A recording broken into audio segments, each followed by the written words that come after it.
Assalamualaikum warahmatullahi wabarakatuh. Alhamdulillahilladzi hamdan katsiran thayyiban mubarakan fih kama yuhibbu rabbuna wa yarda. Asyhadu an la ilaha illallah wahdahu la syarika lah wa asyhadu anna Muhammadan abduhu wa rasuluhu amma ba'd. Yang terhormat Bapak Ketua Yayasan, juga yang terhormat bagian Lajnah Pendidikan, Kepala Sekolah SD, IT, dan TK IT Al-Irsyad. Kemudian yang saya hormati sekaligus yang teristimewa Bapak Kak Yogi, ya, Kak Yogi dari Jogja. Alhamdulillah pada siang ini Allah Subhanahu wa taala mempertemukan kita dalam suasana yang penuh hikmah. Mudah-mudahan kegiatan ini yang insya Allah akan berlangsung sampai jam 17.00. Kalau tidak ada kendala, mungkin nanti bisa lebih ringkas. Dan sebelum acara dimulai, saya bacakan susunan acara. Yang pertama adalah pembukaan. Yang kedua, sambutan oleh pembina Yayasan Al-Irsyad Al-Islamiyah yang akan disampaikan oleh Ketua Yayasan. Kemudian yang ketiga, pemaparan dari KPG. Kemudian yang keempat, Tafsir jam 14.30 sampai 14.45. Kemudian kelanjutan pemaparan materi. Yang keenam adalah sholat asar jam 15.30 sampai 16.00. Kemudian yang ketujuh, sesi tanya jawab. Dan yang ke-8 penutup. Baiklah, kita buka acara ini dengan pembacaan basmalah. Bismillah. Kemudian acara selanjutnya kepada yang terhormat Bapak Ketua Yayasan, Bapak Najib Zakin, dipersilakan.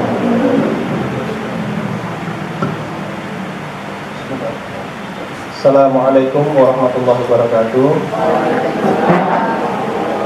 Alhamdulillahirabbil alamin, wassalatu wassalamu ala asyrofil anbiya wal mursalin wa ala alihi washabbihi ajmain. Alhamdulillah kita semua bisa berkumpul di sini dengan keadaan sehat. Insyaallah sehat terus. Amin. Dan nanti setelahnya mendapatkan ilmu yang bermanfaat dari Kak Yogi. Jadi sebelumnya yang terhormat Kepala Sekolah SD Al-Irsyad, Wakil Kepala Sekolah SD Al-Irsyad, Kepala Sekolah TKIT Al-Irsyad, Wakil Kepala Sekolah TKIT Al-Irsyad, segenap pengurus, guru dan karyawan lingkungan Sekolah Al-Irsyad Al-Islamiyah. Alhamdulillah sekarang sudah hadir di hadapan kita Kak Yogi. Kak Yogi ini sebelumnya kalau saya bukan baru ya, melihatnya itu dari balik layar handphone. Masya Allah. Sekarang datang di Pamekasan untuk pertama kalinya ya Kak Yogi ya. Insya Allah nanti kembali lagi. Insya Allah. Selamat datang Kak Yogi di Pamekasan. Di sini Insya Allah orangnya ramah-ramah, hatinya rahmah. Insya Allah. Amin. Jadi mungkin saya kalau ada yang belum kenal, saya bacakan CV mungkin perkenalan dulu biar mengenal Kak Yogi. Jadi Kak Yogi ini sudah menikah, memiliki 2 anak. Sekarang aktivitas di dalam dunia anak, beliau menghandle psikologi klinis, kemudian founder dari Usamah Edu dan Yayasan Anak Muslim Ceria. Kesibukannya saat ini praktisi psikologi klinis, trainer, penulis peneliti juga dari Yayasan Anak Muslim Ceria. Dan saat ini berkumpul dengan kita membahas materi yaitu peran lembaga, guru dan lembaga dalam perkembangan psikologi anak. Karena memang ada satu lagi wali murid sebenarnya Kak Yogi, cuman kita fokus di guru dan lembaga dulu.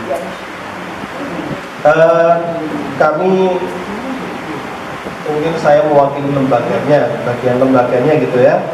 Kami berkomitmen dan berusaha menciptakan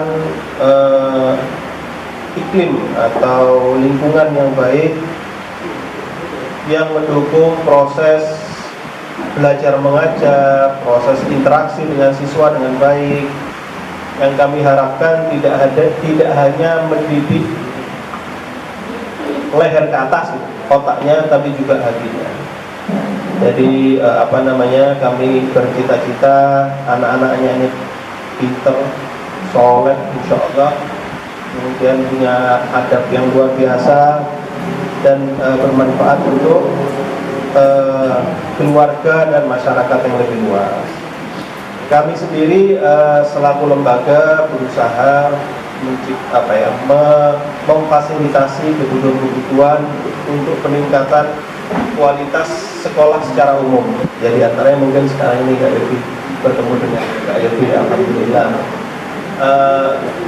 Jadi nanti mudah-mudahan dengan seminar kali ini ulang bisa membawa manfaat ilmu, tapi ilmu jangan hanya disimpan. Kalau disimpan, ilmunya ditaruh lemari, berdebu, lupa nanti. Jadi ilmunya harus dipraktekkan agar terus memberikan manfaat baik pada diri sendiri maupun lingkungan sekitarnya. Mungkin sedikit saja Kak Yogi, karena ini insya Allah orang-orang pada tidak sabar ketemu sama Kak Yogi, dapat ilmunya insya Allah. Baik, selanjutnya saya serahkan ke Kak Yogi. Assalamualaikum warahmatullahi wabarakatuh. Alhamdulillah, assalatu wassalam ala rasulillah, la hawla wa la quwwata illa billah. Alhamdulillah, puji dan syukur kita haturkan kepada Allah Subhanahu wa taala atas limpahan begitu banyak karunia nikmat yang telah Allah berikan kepada kita. Dan yang mana seorang hamba jika dia sadar dengan dirinya, maka dia akan sadar semua yang telah dia nikmati adalah nikmat pemberian Allah. Maka nikmat ini sadar atau tidak telah kita nikmati. Maka sungguh orang-orang yang sadar dengan dirinya, dialah yang bersyukur atas semua nikmat tersebut. Salawat dan salam semoga senantiasa Allah limpahkan kepada Nabi junjungan kita Nabi Muhammad sallallahu alaihi wasallam, juga kepada keluarga beliau, kepada para sahabat beliau dan para pengikut beliau hingga akhir zaman. Alhamdulillah, terima kasih kepada Bapak Ketua Yayasan, Masya Allah. Begitu, Ustaz ya? Tadi sambutannya luar biasa ya, Masya Allah ya. Iya, dibacakan CV-nya, tapi yang dibaca statusnya dulu tadi ya. Ini biasanya, Masya Allah ya. Iya, biasanya pendidikan dulu gitu. Iya, alhamdulillah. Iya, dan yang kami hormati itu saja dengan Ustadz Ahnaf ya, sebagai ketua pembina ya Ustadz ya. Betul. Kemudian para asatidzah sekalian yang sudah hadir di kesempatan siang hari ini, terima kasih, jazakumullah khairan, barakallahu fikum. Semoga Allah senantiasa melimpahkan berkahnya kepada kita semua dan secara umum kepada lembaga kita, lembaga pendidikan Al-Irsyad Ustaz ya, betul ya. Semoga Allah senantiasa memberkahi kita semua. Alhamdulillah, senang sekali para ustadz dan ustadzah sekalian ya. Hari ini kami bersama Kak Iqbal. Wah, Masya Allah, Kak Iqbal juga sudah menikah ya. Insya Allah putranya lebih banyak ya, 3 ya, Insya Allah 3 tapi Kak Iqbal ya. Iya, alhamdulillah. Hari ini spesial sekali karena ini pertama kalinya kami datang di Madura. Insya Allah, kalau dilihat dari sosial media itu, di media itu kan, biasanya kalau ada yang kurang pas itu ke Madura gitu ya. Iya, ini jembatan besinya hilang, Madura biasanya gitu ya. Terus ya kasus-kasus yang misalnya yang aneh-aneh gitu ya, Madura gitu. Sampai yang menyeramkan juga Madura gitu. Waktu kesini deg-degan gitu Ustaz ya. Gimana ini gitu ya. Tapi telah sampai di sini Masya Allah ya. Alhamdulillah disambut dengan sangat baik oleh saudara-saudara kami yang di sini ya. Dan juga disambut dengan sangat baik oleh nasi bungkus Madura. Masya Allah ya. Kata Ustadz Najib kalau udah makan sekali jadi pengen kesini lagi nanti jadi Ustadz ya. Ada magnetnya ya. Masya Allah. Baik. Terima kasih para asatidzah sekalian yang sudah diluangkan waktu berharganya untuk sama-sama belajar. Dan ternyata di sini sama ya dengan di Jogja, sama ramah ya, senyum gitu ya. Alhamdulillah. Rasa takut itu sudah tidak nampak lagi ya. Nggak tahu kalau pulang nanti ya. Ini kalau salah ngomong di sini nggak tahu ini ya. Iya. Alhamdulillah hari ini kita sama-sama belajar para ustadz dan ustadzah sekalian ya, bapak dan ibu sekalian, mohon izin kami Yogi Gus Prayogi menjadi teman belajar bapak ibu di kesempatan siang hari ini. Insya Allah kita akan sama-sama belajar, judulnya peran guru dan lembaga dalam perkembangan psikologi anak ya. Masya Allah. Ini peran guru dan lembaga. Di situ guru disebut duluan, nggih. Bapak dan Ibu ya. Artinya ujung tombaknya di situ lembaga apa gurunya itu? Atau anak-anaknya? Itu guru duluan ya, Masya Allah. Artinya kalau kita sering bicara tentang sekolah, maka fokus yang utama di situ, ruhnya dari sekolah itu adalah guru-gurunya. Tidaklah sekolah itu ya nanti jadi baik ya atau kurang baik ya biidznillah, itu peran besarnya ada pada guru-gurunya. Sehingga ketika guru-guru ini mencerminkan akhlak yang baik, semangat yang besar, inisiatif yang luas ya, kreativitas yang tinggi, maka disinilah muncul image ya, sekolah itu bagus. Wah, sekolahnya luar biasa. Tapi jika sebaliknya, biasanya yang terjadi, wah sekolah itu kurang baik. Sekolah ini belum pas dan belum layak untuk anak-anak belajar di sana. Dan itu semua sudut pandangnya tertuju pada gurunya. Jarang orang tua yang mengatakan, wah sistemnya ini, wah ini ketua yayasannya ini gitu ya. Tidak. Ya. Tapi biasanya gurunya. Maka Masya Allah ini pundak-pundak ya, beban itu ada pada, kalau orang Jogja bilang panjenengan sedaya. Nggih, pada Bapak Ibu sekalian. Nggih, ingkang dinten menika kita sedaya ajeng salah ya. Oh iya, salah. Kebiasaan ya, Masya Allah ya. Kebiasaan di Jogja ya. Baik. Iya, Bapak Ibu sekalian, para asatidzah sekalian yang mudah-mudahan dirahmati Allah Subhanahu wa taala. Kira-kira seberapa penting peran guru terhadap keberlangsungan sebuah sekolah? Pilihannya penting saja atau penting banget? Kalau 0 sampai 100, kira-kira di angka berapa pentingnya guru itu? 100? Berarti ketua yayasan nggak begitu penting ya saja? Oh, iya, Masya Allah ya. Tapi betul, kalau saja angka itu bisa lebih, tentu lebih ya. Peran guru sangat besar. Dan kalau kita lihat pengasuhan, kita berawal dari pengasuhan. Sebenarnya siapa yang memiliki tugas utama mengasuh putra-putrinya? Orang tua. Kemudian, kenapa kira-kira kok perlu anak itu sekolah? Kira-kira anak masuk sekolah itu perlu apa enggak? Orang Madura gitu ya. Enggak kira gitu. Enggak pantas ya. Perlu enggak anak masuk sekolah? Kenapa?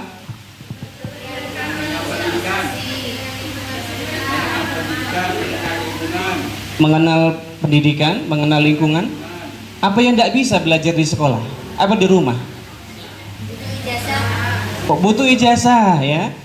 Ini kayaknya yang paling kuat jawabannya ya. Karena butuh ijazah gitu ya. Nanti daftar-daftar itu butuh ijazah gitu ya. Masya Allah. Iya, sebenarnya pendidikan itu bisa dilakukan di rumah. Dan memang demikian seharusnya.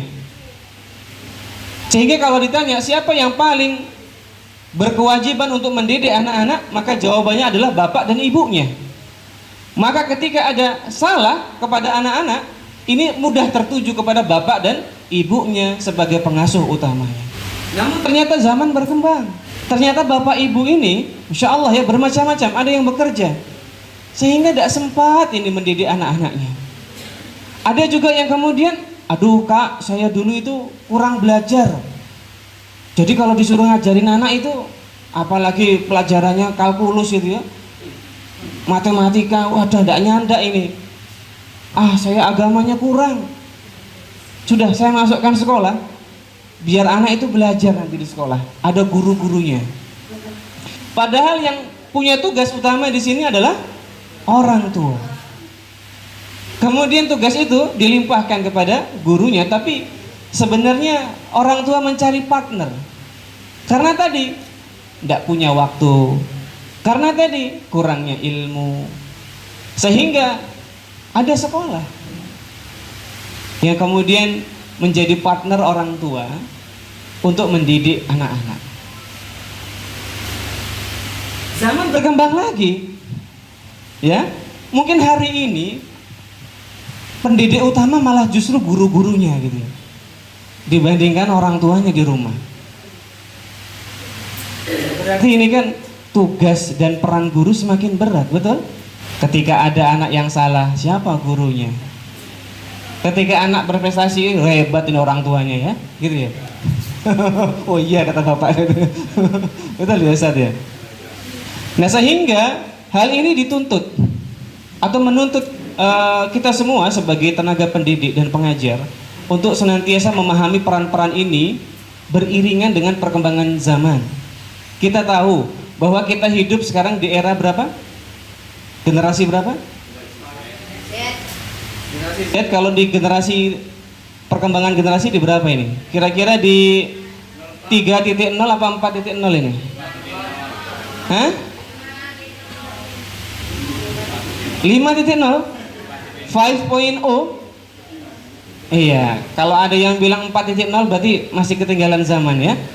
Sekarang sudah mau beralih ke 6.0. Luar biasa. Nah ini berarti guru-guru perlu upgrade ini ya. Masih di 4.0 ya, lagi mana ini?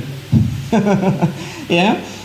Waduh Kak Yogi ini ngejar 4.0 aja udah luar biasa ini, mengejar teknologi. Nah di 5.0, society 5.0 ini, manusia hidup berdampingan dengan teknologi. Mereka butuh dengan teknologi dan mereka bisa memanfaatkan teknologi itu dengan kemudahan-kemudahannya. Mau makan tinggal pesan datang makanan. Ya mau beli udah nggak pakai cash lagi, cashless, nggak pakai uang kertas lagi, langsung aja scan barcode atau kirim ya, transfer. Teknologi membantu, kita harus beriringan. Kalau di 4.0, teknologi ini perannya dia menggantikan peran manusia. Tapi di 5.0, teknologi itu jadi sahabatnya manusia. Jadi nggak mungkin di era ini manusia kemudian saya nggak usah sama teknologi, saya nggak mau belajar perkembangan teknologi. Maka ini kemunduran. Sehingga kita yang tadi menjadi tenaga pengajar ini dituntut Bapak Ibu untuk belajar kembali. Karena zaman ini berkembang dan kita dituntut untuk belajar. Sehingga kalau ada Bapak Ibu di sini yang wali kelasnya kelas 6 ada? Masya Allah. Yang kelas 5? Ada Bapak Ibu? Bagaimana kelas 5, kelas 6 ini? Luar biasa enggak ini? Kadang kita hafal nggak istilah-istilahnya, bahasa mereka gitu? Ya? Apa Pak istilah yang membingungkan? Ya ada tren kamu nanya gitu, gurunya nanya dibalas gitu ya, bapak nanya gitu ya. Iya macam-macam trennya. Dan ternyata dari penelitian itu ya, anak-anak remaja itu jauh lebih mudah didekati kalau kita paham dengan perkembangan mereka. Justru ketika kita nggak paham dengan perkembangan mereka, apa sih kamu nanya gitu ya, itu mereka akan blocking kepada kita. Ini nggak asik ini, nggak ikut perkembangan nih, nggak gue banget nih gitu. Sehingga remaja malas deket sama kita Pak, Bu.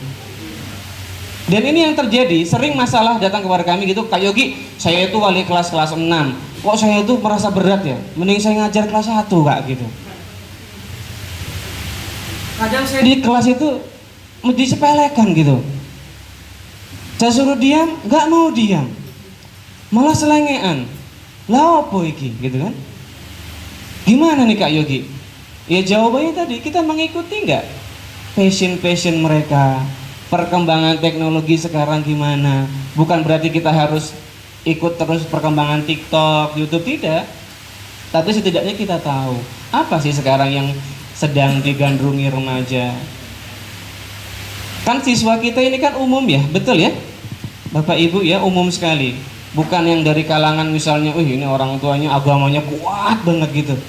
Kan tidak, sangat variasi. Ada yang dari kalangan keluarganya kuat, ada yang menengah, ada mungkin yang rendah, betul? Ada mungkin yang orang tuanya di rumah nggak mengenalkan teknologi atau gadget, tapi ada yang hari-hari dia nggak lepas dari gadget, betul?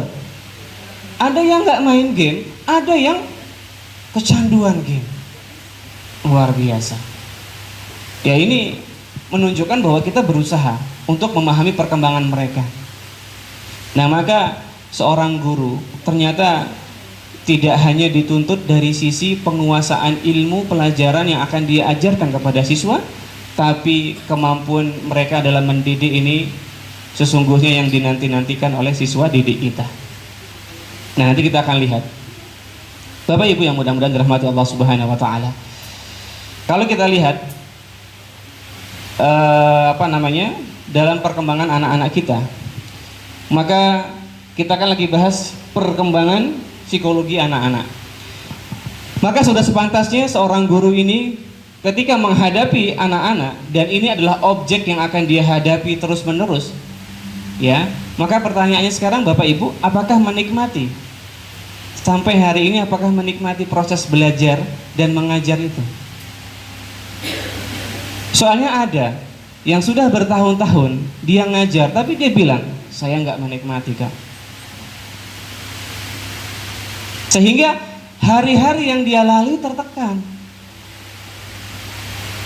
Dan hari ini, jika itu yang dialami oleh Bapak Ibu, maka tanyakan kepada diri sendiri, menikmati apa enggak, dan mau lanjut apa enggak. Penting. Tadi di awal kita bilang, guru ini ruhnya sekolah. Guru inilah sosok yang kemudian di berapa puluh tahun nanti orang-orang dewasa itu akan memanggil, ya, Ustadz Fulan, Pak Fulan, ya, Ustadzah Fulanah dulu. Dia ingat mereka lah yang mengajarinya.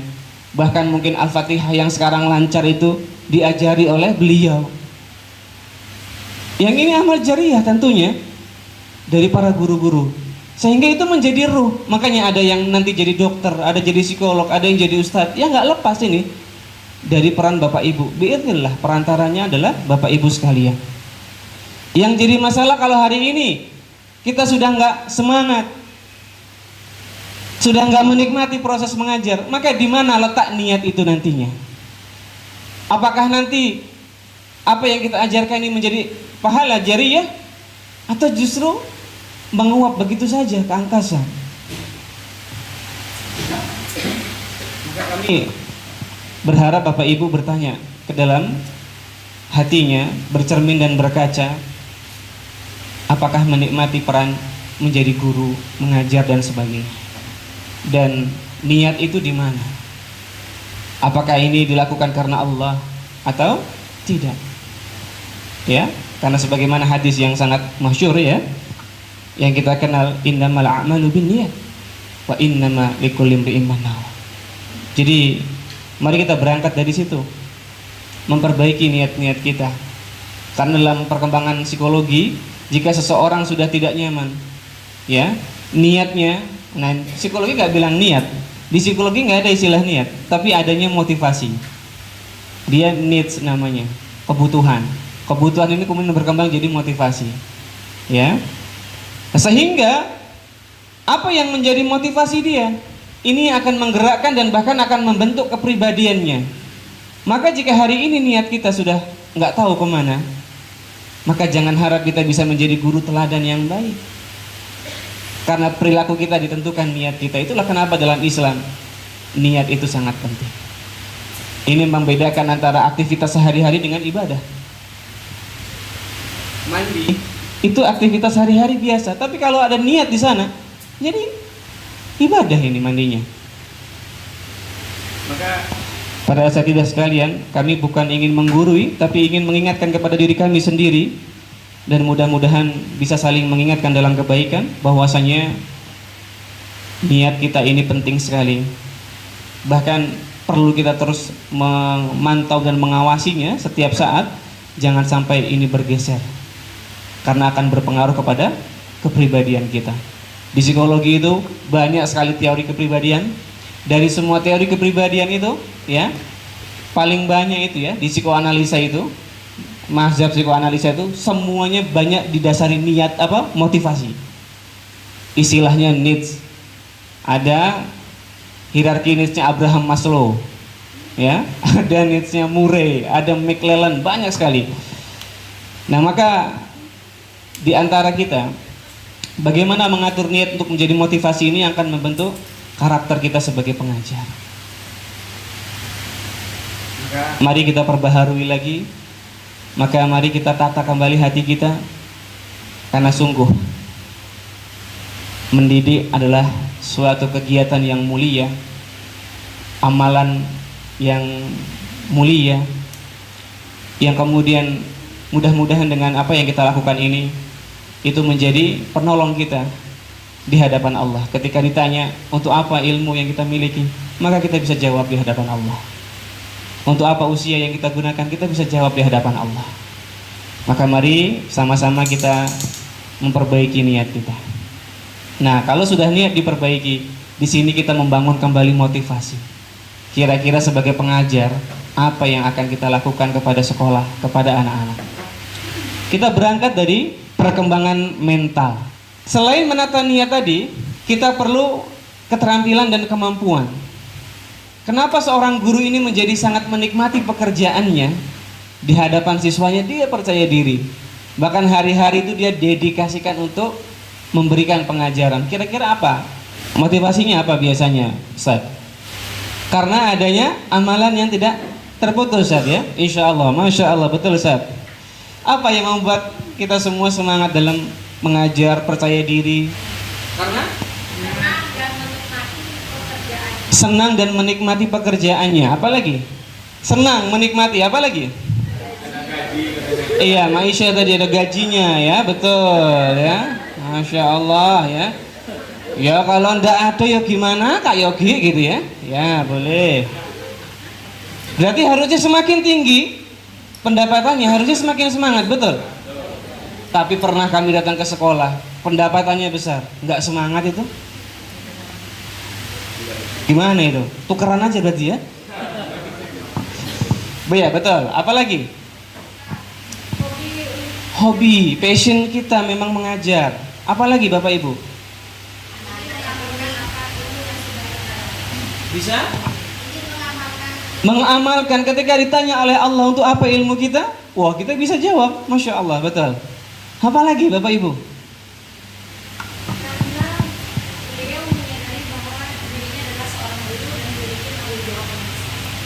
Memiliki rasa tanggung jawab atas peran yang dimiliki, ya, gitu ya. Betul. Apalagi satu lagi? Mempersiapkan masa depan. Wah, ini Masya Allah, ini kalau ada hadiah ini Pak, hadiahnya Pak ya. Oh, udah dapat semua ya. Iya. Betul, mempersiapkan generasi masa depan, generasi Islam. Tidakkah kita memikirkan setelah kita bagaimana keadaannya? Wah, Masya Allah, visioner sekali Pak, pantas jadi wali kelas 6 ya. Oh iya, betul ya Pak ya. Barakallahu fiik. Ada lagi? Kok semakin semangat ini? Satu lagi deh. Apa lagi? Ustazah. Tadi Pak Ustaz Najib bisa? Oh, satu lagi. Ingat akhirat. Jadi mengajar gitu. Ingat akhirat nih, harus ngajar gitu. Insya Allah ya. Iya, betul. Masya Allah ya. Jadi mudah-mudahan ini kita brainstorming tadi ya, saling mengingatkan. Ternyata itu ya motivasi itu. Ternyata itu ya. Kenapa saya jadi semangat belajar, mengajar dan belajar? Kenapa harus berangkat ke sekolah gitu? Sehingga sebelum Bapak Ibu berangkat ke sekolah ini harus ditata. Tapi gajinya kecil Kak Yogi. Nah kalau ini nanti Pak Najib gitu ya. Insya Allah ya. Katanya mau dinaikin 25% ya. 25 kali lipat katanya. Amin ya. Taib ya, insya Allah. Nah, di antara yang membuat kita jadi semangat betul yang Bapak Ibu sampaikan tadi, dan itu mudah-mudahan kita brainstorming sama-sama ya membantu ya untuk saling menyemangati secara tidak langsung bahwa kita punya misi-misi dan arah-arah yang mungkin sama. Dan di antaranya tadi ya kita, oh ini tanggung jawab kita sebagai seorang yang berprofesi sebagai pengajar. Oh ini tanggung jawab ilmu yang kita miliki sehingga nanti akan dipertanggungjawabkan di hadapan Allah. Oh ini amal jariyah, ya. Oh ini nih, ya. Kita ingat akhirat makanya mengajar. Kita mempersiapkan masa depan maka kita harus mengajar, ya. Kita harus mengajar karena biar ada gaji di akhir bulan, betul? Ya tadi ya, masya Allah Ustaz, ya. Sangat menginspirasi ya. Baik. Selain itu, kenapa ternyata seseorang menjadi percaya diri dan lebih mudah melangkahkan kakinya untuk menunaikan tugas-tugasnya? Karena mereka punya pemahaman dan ilmu yang baik. Kenapa kita menjadi malas, kurang semangat ya? Di antaranya kita nggak ada ilmu atau pemahaman yang kita upgrade dari diri kita. Coba kalau Bapak Ibu dapat hal yang baru, insya Allah kita jadi pengen ini menuangkan ilmu-ilmu ini kepada orang lain. Maka di antara yang membuat kita jadi semangat selain yang tadi disebutkan adalah kita terus belajar. Dan hari ini kita akan melakukan hal itu. Coba Bapak Ibu yang belajar tentang ilmu psikologi anak-anak, mudah-mudahan jadi nggak sabar pengen menerapkan kepada peserta didiknya. Baik ya. Baik. Maka peran seorang guru dan lembaga ini sangat penting ya. Di mana guru itu bisa menuangkan ide-idenya, semangatnya, kreativitasnya dengan wadah sebuah lembaga. Ini menjadi kendaraan sebenarnya ya, walaupun sebenarnya nggak ada lembaga mungkin bisa-bisa aja. Tapi dengan adanya lembaga ini kendaraan. Guru mau upgrade ilmu boleh.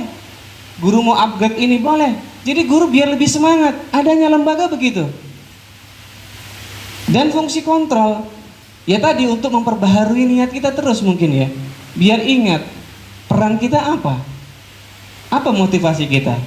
Nah maka Bapak Ibu yang sekarang mengajar di TK atau PAUD ya, PAUD itu ada KB, TK gitu ya, misalnya daycare gitu ya. Kemudian ada yang SD, sehingga pembagian usianya kita pangkas.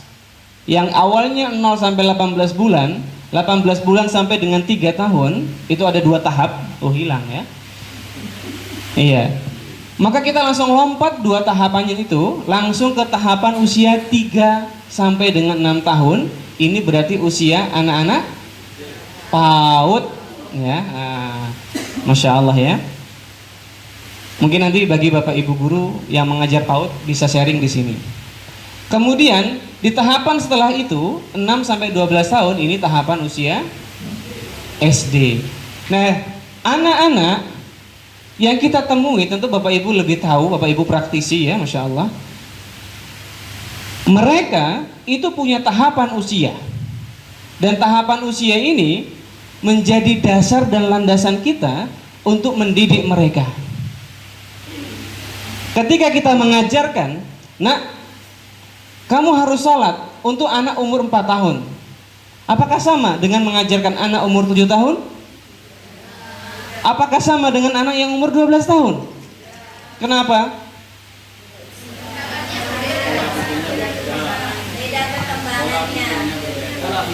Perkembangan akalnya berbeda, kognitifnya berbeda, sepakat ya? Sehingga kalau mengajari anak-anak yang kelas 4 umur 4 tahun, nak ayo sholat. ada surga yang luasnya lebih luas daripada langit dan bumi, nak. Nanti di sana ada sungai Kautsar, nak. Minum dari sana. Enak itu. Nggak akan haus lagi kalau udah minum gitu. Dapat surga, nak, kalau kamu sholat. Ini 4 tahun itu apa nggak pelengah.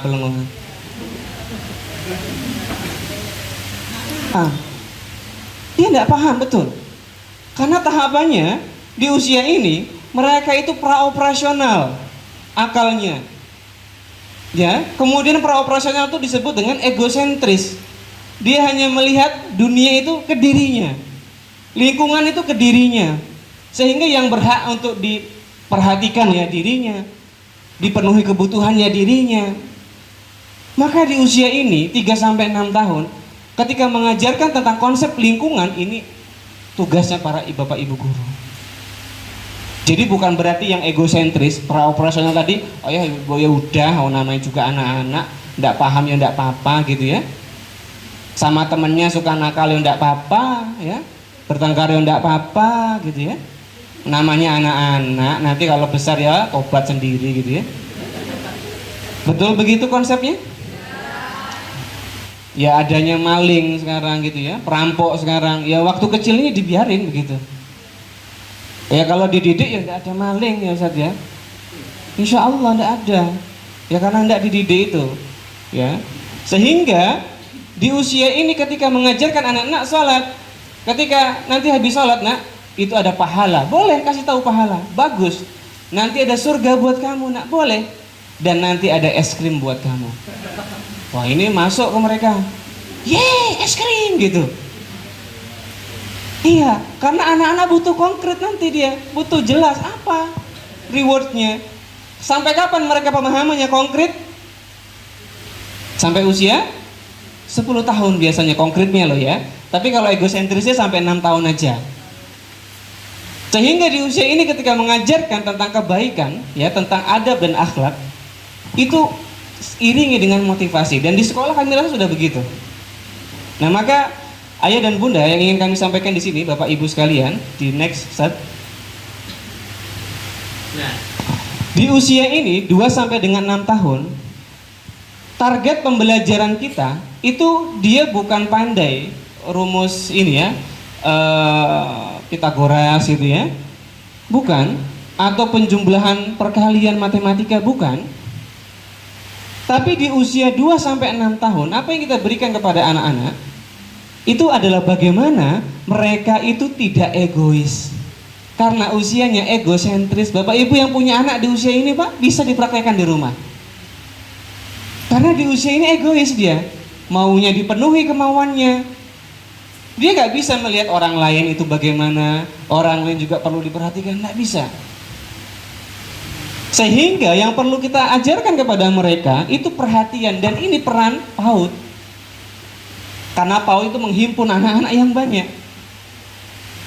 Sehingga di sana, di KB atau TK gitu ya, itu diajarin, nah itu temanmu, nah ini berbagi. Diajarinya begitu Pak. Kalau dia punya adik di rumah Pak, ajari berbagi dengan adiknya. Ini di usia ini bagus sekali stimulasi itu. Kebanyakan orang tua itu kadang kurang tepat. Sehingga di usia ini orang tua lebih fokus, wah dia bisa baca lah pokoknya, bisa bahasa Jerman lah pokoknya gitu ya. Kadang tuntutannya nggak pas. Sehingga orang tua menuntut sesuatu yang bukan di tahapan perkembangannya. Jangan sampai sekolah juga demikian.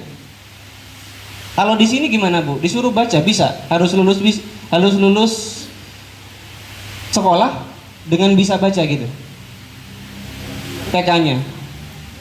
Enggak. Tugas belajar membaca itu di usia berapa sebenarnya? 7 tahun, betul. Itu kemampuan otak nanti berkembang dengan pesat. Sehingga ketika Anda mengajarkan anak umur 7 tahun membaca, ini usianya.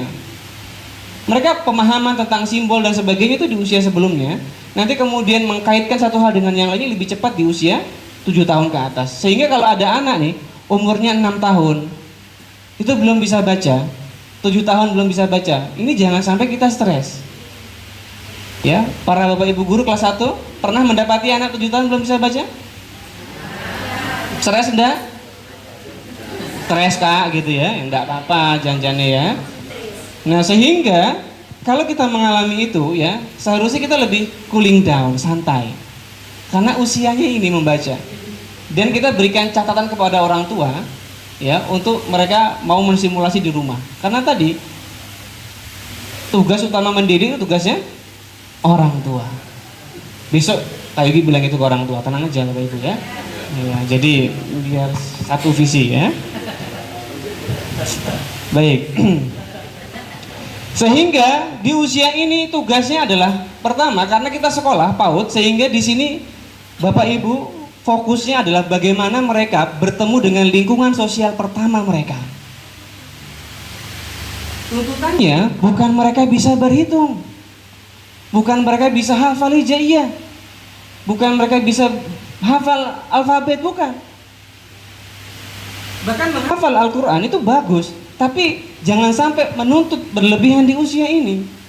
Kadang ada si fulan, oh dia bisa hafal 30 juz ini umur 3 tahun ini, anak saya 2 tahun harus hafal ini gitu. Nah, enggak begitu. Menghafal Al-Quran itu karena Allah. Landasan utamanya mahabbatullah. Dia cinta sama Allah. Jadi jangan sampai kita nyuruh dia menghafal, tapi ayo mana hafalannya, gimana dari kemarin ini, gimana ngajarin cinta sama Allah, tapi kita marah-marah sama mereka. Nah ini di usia ini Bapak Ibu, ketika Bapak Ibu mengajarkan hafalan dan sebagainya, ini dengan menyenangkan, dengan fun, mungkin sudah, Masya Allah bagus ya, berarti benar sekolahnya. Dan bukan dituntut mereka, karena dituntutnya mereka itu ketika mereka mengganggu temannya, mereka bisa paham dia salah, dia mau minta maaf, temannya mau memaafkan, itu tuntutannya. Tuntutannya apa? Sosial. Tugas perkembangan usia ini sosial. Jadi mari Bapak Ibu, kita sama-sama upgrade pemahaman kita bahwa di usia ini anak-anak kita di 2-6 tahun, dia bukan kognitif target utamanya, tapi sosialnya. Kognitifnya nanti ngikut, ya, Masya Allah. Ini kita akan lihat sifat-sifat mereka ya. Jadi Bapak Ibu yang mudah-mudahan dirahmati Allah Subhanahu Wa Taala, anak-anak di usia 2 sampai dengan 7 tahun, ya di sini mereka suka sekali, ciri khasnya banyak bergerak, ya, dia banyak bergerak dan nggak bisa diam. Ini sifat umumnya mereka. Nanti yang SD juga ada sifat umumnya, kita bacakan ya. Kemudian mereka itu imitator yang ulung, jadi suka meniru. Di usia ini suka sekali meniru gitu. Maka Bapak Ibu pengajar TK atau PAUD ini ditiru tindak tanduknya, gerak-geriknya, intonasi suaranya. Itulah kenapa anak yang lahir di Madura sama yang lahir di Bandung ya beda cara bicaranya. Justru aneh gitu ya, anak lahir di Bandung, ini bapak ibunya orang Bandung gitu ya, diajar di sekolah Bandung, kok ngomongnya tuh satu, waduh wah gitu. Ini tipu, ini berarti lahir di Bandungnya ini ya, Madura aslinya itu ya. Sama di Madura juga mungkin, saya teh nggak bisa begitu ya, nah ini bukan Madura gitu ya. Tapi kenapa yang di Madura dan di Bandung sesuai dengan logatnya? Karena itu yang dia lihat. Jadi ketika anak-anak di usia ini, auditori dan visualnya luar biasa aktifnya. Maka dua aspek ini bisa distimulasi oleh Bapak Ibu, guru TK, ya, dan juga sensorinya. Makanya di 3, auditori, visual, sensori itu menjadi target stimulasi kita. Mereka suka meniru, sehingga yang mereka lihat pasti dilakukan, ditiru. Kemudian sifat yang ketiga, al-inat, mereka itu keras kepala, suka menentang. Kenapa?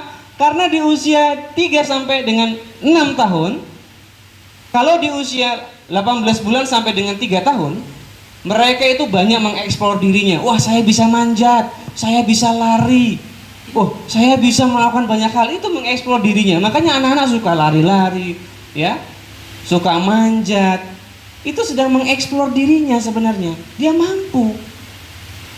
Maka kalau anak-anak di usia ini ternyata kita larang, jangan lari-lari. Kok kerjaan lari-lari aja gitu ya. Anak itu yang soleh itu diam, patuh, anteng gitu ya.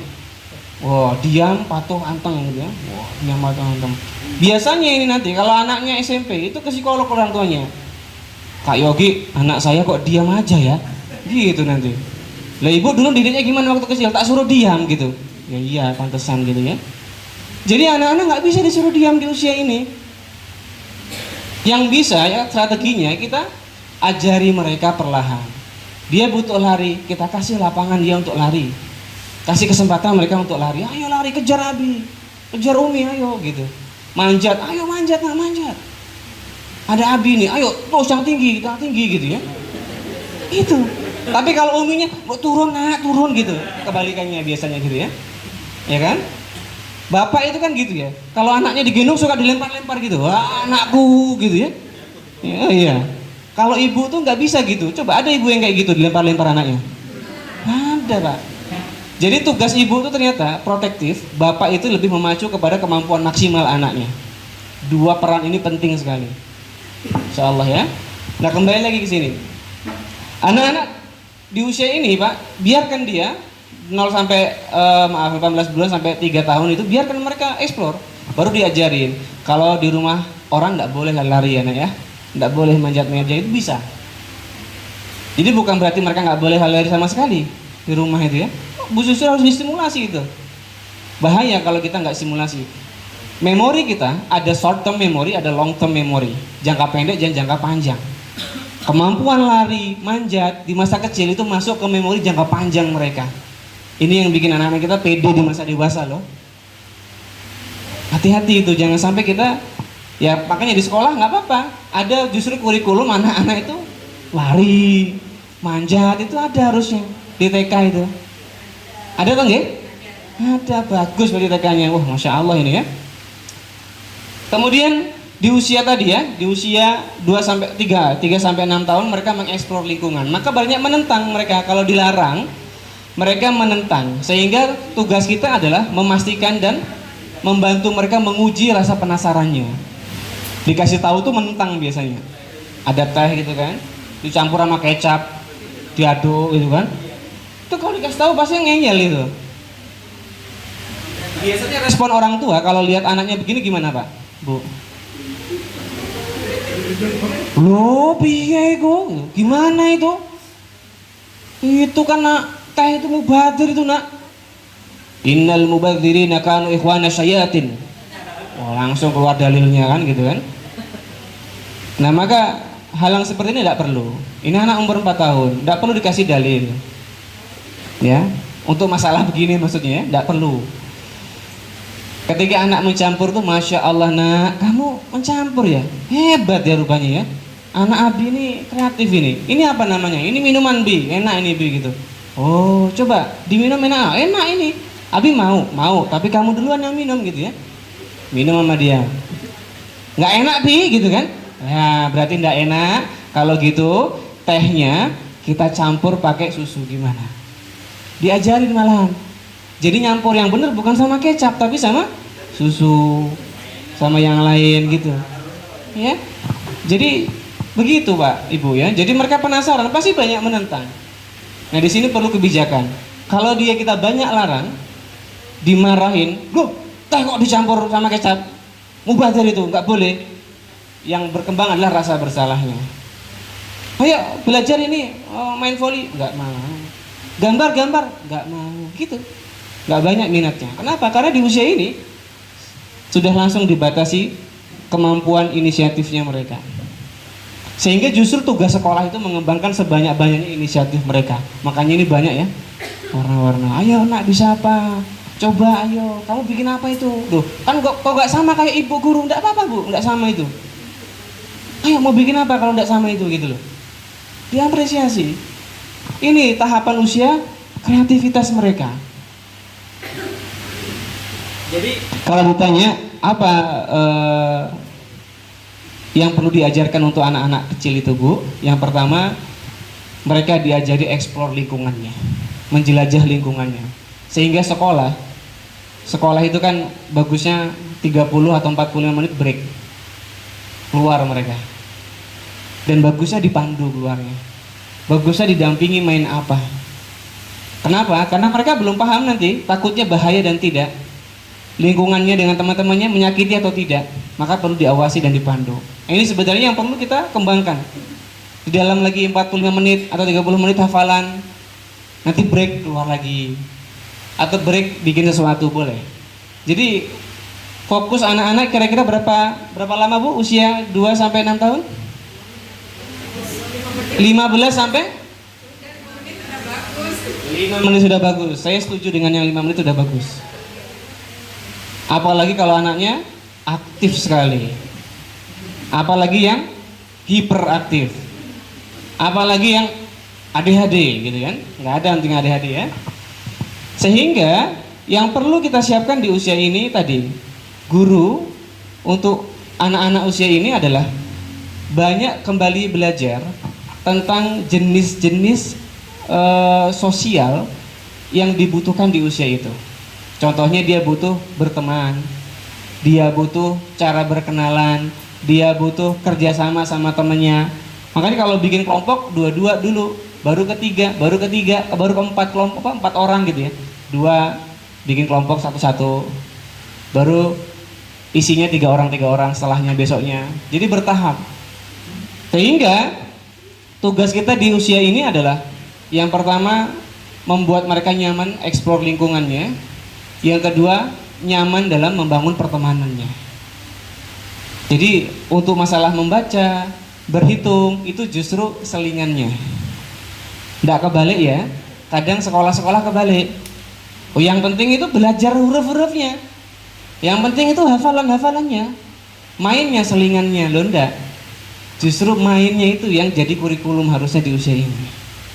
Ini kalau kita bahas bisa panjang sekali. Ada perkembangan seksual juga ya. Jadi di perkembangan seksual di sini masa-masa penting kita mengajarkan peran gender, jenis kelamin gitu ya, do and don't, yang boleh dan nggak boleh, boleh disentuh dan nggak boleh disentuh itu di usia ini. Jadi pengajaran di sini kami pernah punya kasus anak-anak di usia ini, di usia 5 sampai 6 tahun, itu 5 laki-laki melecehkan 1 perempuan. Dan terjadi di kelas gitu. Ini bayangkan sekolah TK terjadi itu ya. Jadi yang kita harus tangani kasus itu sama kepolisian segala macam itu ya. Tapi nggak bisa dituntut karena anak kecil. Iya. Jadi ini penting ternyata ngajarin ini. Mereka nggak tahu, mereka nggak punya motif seksual itu, nggak punya. Karena hasrat seksualnya belum muncul itu. Ya, jadi di usia ini penting ini mengajarkan tentang gender, tugas gender itu penting.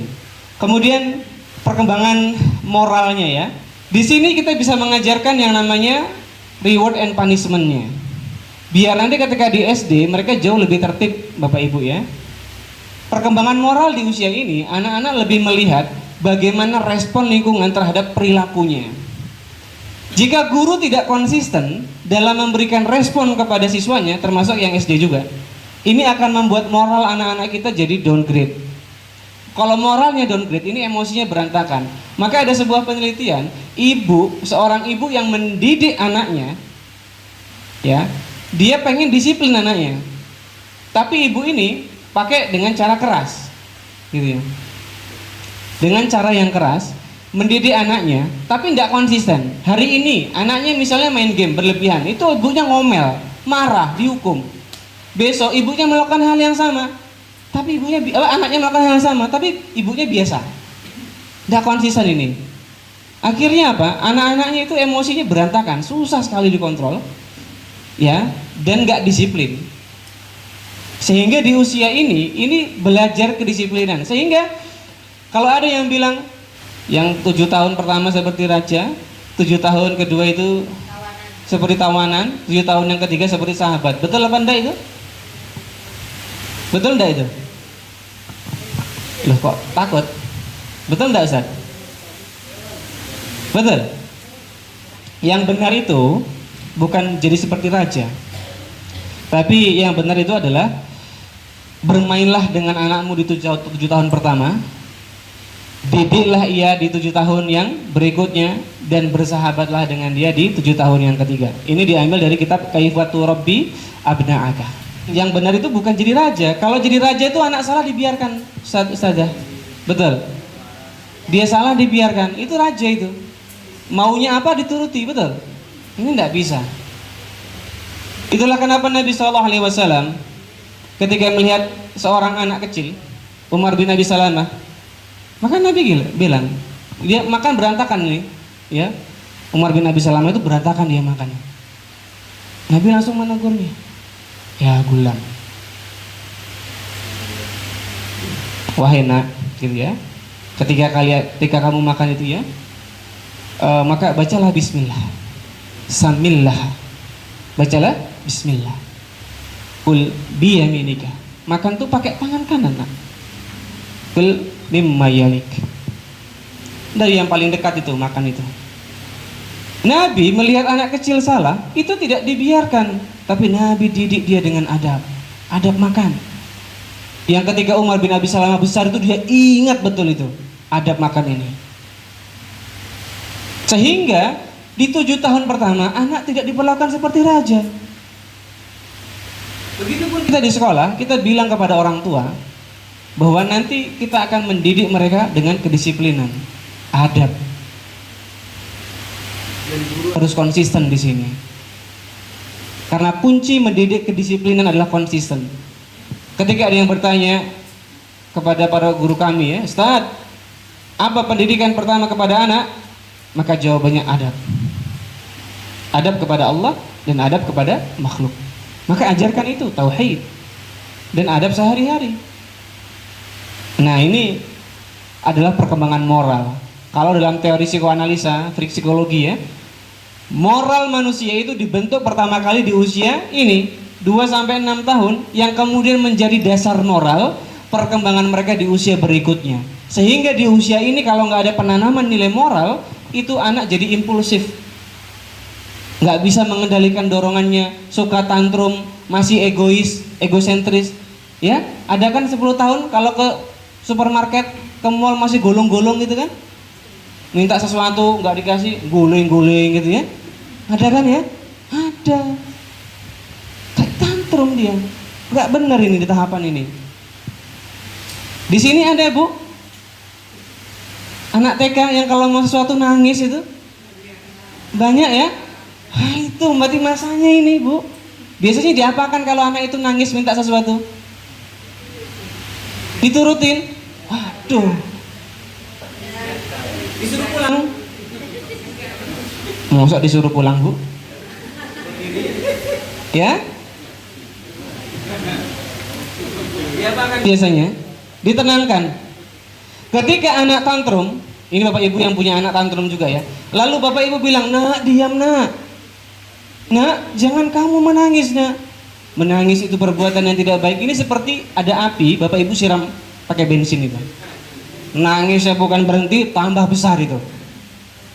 Awalnya, "Nak, diam nak." Gitu tuh, pasti itu. Kenapa? Karena nasihat itu tidak cocok di saat itu. Emosi manusia sedang memuncak, itu harusnya ditenangkan emosinya. Dibiarkan dia mengekspresikan, ditenangkan, kemudian biar tenang. Baru setelah itu dinasehati. Makanya kalau tantrumnya di supermarket, biarkan dia gulung-gulung, tapi malu gitu ya. Nah, ini masalahnya, malu. Lebih pilih bapak malu atau ini anak nggak belajar apa-apa sampai dewasa. Soalnya banyak tantrum itu ketika dewasa, ketika umur 17 tahun, 18 tahun itu bukan gulung-gulung. Nggak ada anak 20 tahun gulung-gulung kan minta motor gitu kan. Nggak ada. Kalaupun ada, kita bawa ke RSJ biasanya. Nggak ada dia. Ya, tapi di 20 tahun itu tantrumnya biasanya dia bawa senjata tajam. Diancam orang tuanya, dipukul orang tuanya, kan begitu. Itu tantrum itu Bapak Ibu. Dia bakar rumahnya, ada begitu. Ini bahayanya tantrum. Dan di sini peran sekolah, Bapak Ibu yang TK, perkembangan moral. Sehingga ketika melihat anak tantrum, strateginya harus pas. Apa strateginya? Cuekin aja. Tapi kita nggak pergi dari situ. Kak Yogi, dia di kelas mengganggu temannya, berarti bawa dia di luar. Nah, kalau mau nangis di luar, bukan di sini.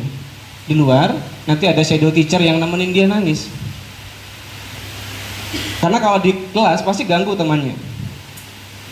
Karena masih kecil, masih bisa digotong. Wah, kayak gitu dia agresif, nggak apa-apa, bawa keluar aja bu. Karena mengganggu yang lain, itu bisa nular kepada yang lain. Anak yang nggak suka tantrum, melihat itu jadi tantrum nanti. Bawa keluar, ditenangkan di luar, biar dia tenang. Kalau sudah tenang, baru kita maaf ya, mau minum dulu, yuk minum dulu. Adik mau gambar ya, nanti gambar sama ustazah. Ya, dah. Sekarang mau masuk kelas lagi, nanti kita main lagi bareng, lari-larian, mau gitu. Biasanya mau tuh dia, karena egonya kita sentuh, habis nangis, gitu. Begitu saja, harus konsisten. Kalau kita tidak konsisten, dia tantrumnya tidak hilang. Moral ini, ketika anak melakukan kesalahan, maka responlah dengan negatif. Kita merengut, kita kurang perhatian ke dia, itu boleh. Ya, kita tegur dia itu boleh. Itu tidak baik. Kita hukum dia itu boleh. Hukumannya biasanya apa di sini? Apa? Suruh bersihin genteng. Tidak ditemenin, di time out ya. Ah, boleh di time out. Berapa lama biasanya? Seharian, Bu? Iya, biasanya 15 menit. Ya. Oh iya. Baik, begitu ya Bapak Ibu ya. Ini untuk yang PAUD. Ternyata waktunya singkat, coffee break dulu. Intinya adalah di usia ini justru respon kita yang konsisten, sikap kita yang tegas, ya, tapi tetap perhatian, kasih sayang, ya, mengajak mereka eksplor lingkungannya, mengajak mereka kemampuan sosial, berkenalan, kalau konflik gimana nyelesain konfliknya gitu ya. Ini justru tugasnya di PAUD. Nanti selingannya hafalan Qur'annya, nggak apa-apa. Tapi kan selingannya juga waktunya banyak ya Ustadz ya. Jadi insya Allah bisa tuh lulus PAUD 30 juz lah gitu ya.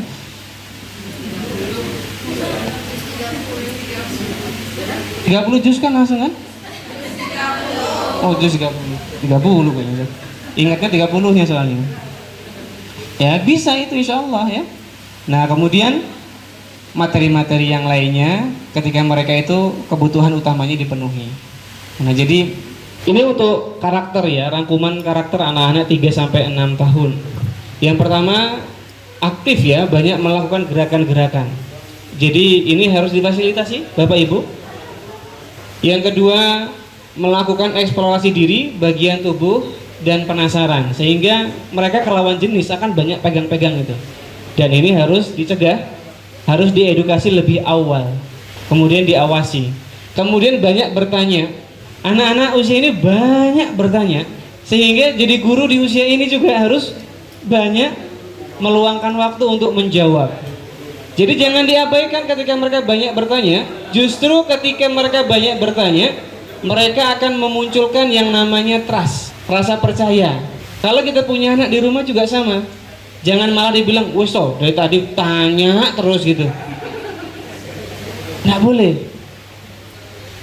Ketika mereka bertanya lalu kita potong, nggak boleh bertanya, nanti trust mereka akan berkurang dengan kita dan kita kehilangan momen ya. Yang pertama untuk kelekatan dengan anak-anak. Yang kedua, kita akan kehilangan momen kemampuan kognitif mereka bekerja dengan baik. Sayang, neuron mereka itu berkembang di usia-usia ini dengan pesat. Manusia dewasa itu kurang lebih punya sekitar 200 miliar sel otak. Ketika mereka lahir itu sudah ada 100 miliar sel. Dan akan terus berkembang dengan apa? Dengan alat indera mereka. Ketika mereka melihat sesuatu, mendengar sesuatu, merasakan sesuatu, baik dari rasa maupun bau, itu akan membentuk jaringan baru atau neuron yang baru. Dan banyak bertanya ini akan membentuk jaringan yang lebih luas. Sehingga kalau kita memangkas mereka, "Pak, kenapa kok ada lampu merah ya?" gitu ya. "Kok enggak lampunya pink gitu kan?" gitu. Nah, ini harus dijawab. Nah, jawabannya walaupun jawabannya diplomatis gitu ya. Ya namanya juga ini yang buat dinas perhubungan nak gitu kan. "Oh, dinas perhubungan apa Pak?" Nah, gitu ya. Jadi lebih enak nih jawabnya gitu ya Pak ya. Nah, ya jadi silakan dijawab, yang penting dipuaskan dulu, walaupun kita nggak paham, nanti ujung-ujungnya nanti Abi belajar dulu ya gitu ya, kita tanya yang lain gitu ya. Nah, itu boleh dialihkan dengan pertanyaan yang lain, dengan pengetahuan yang lain boleh. Kemudian dia pelit, nggak suka berbagi, maka di usia ini harus banyak diajarkan mereka untuk berbagi. Kita setting, ini ada coklat nih, tapi tugasnya nanti dibagi ke temannya, satu orang ambil 2, dibagi ke temannya gitu. Diajarin mereka berbagi. Ini untuk mengikis egosentris mereka. Kemudian nggak suka bergantian, maka ini PR. Ada mainan, terbatas mainannya, maka ini harus bergantian, mereka harus bisa. Kalau nangis nggak apa-apa, wis nangis aja.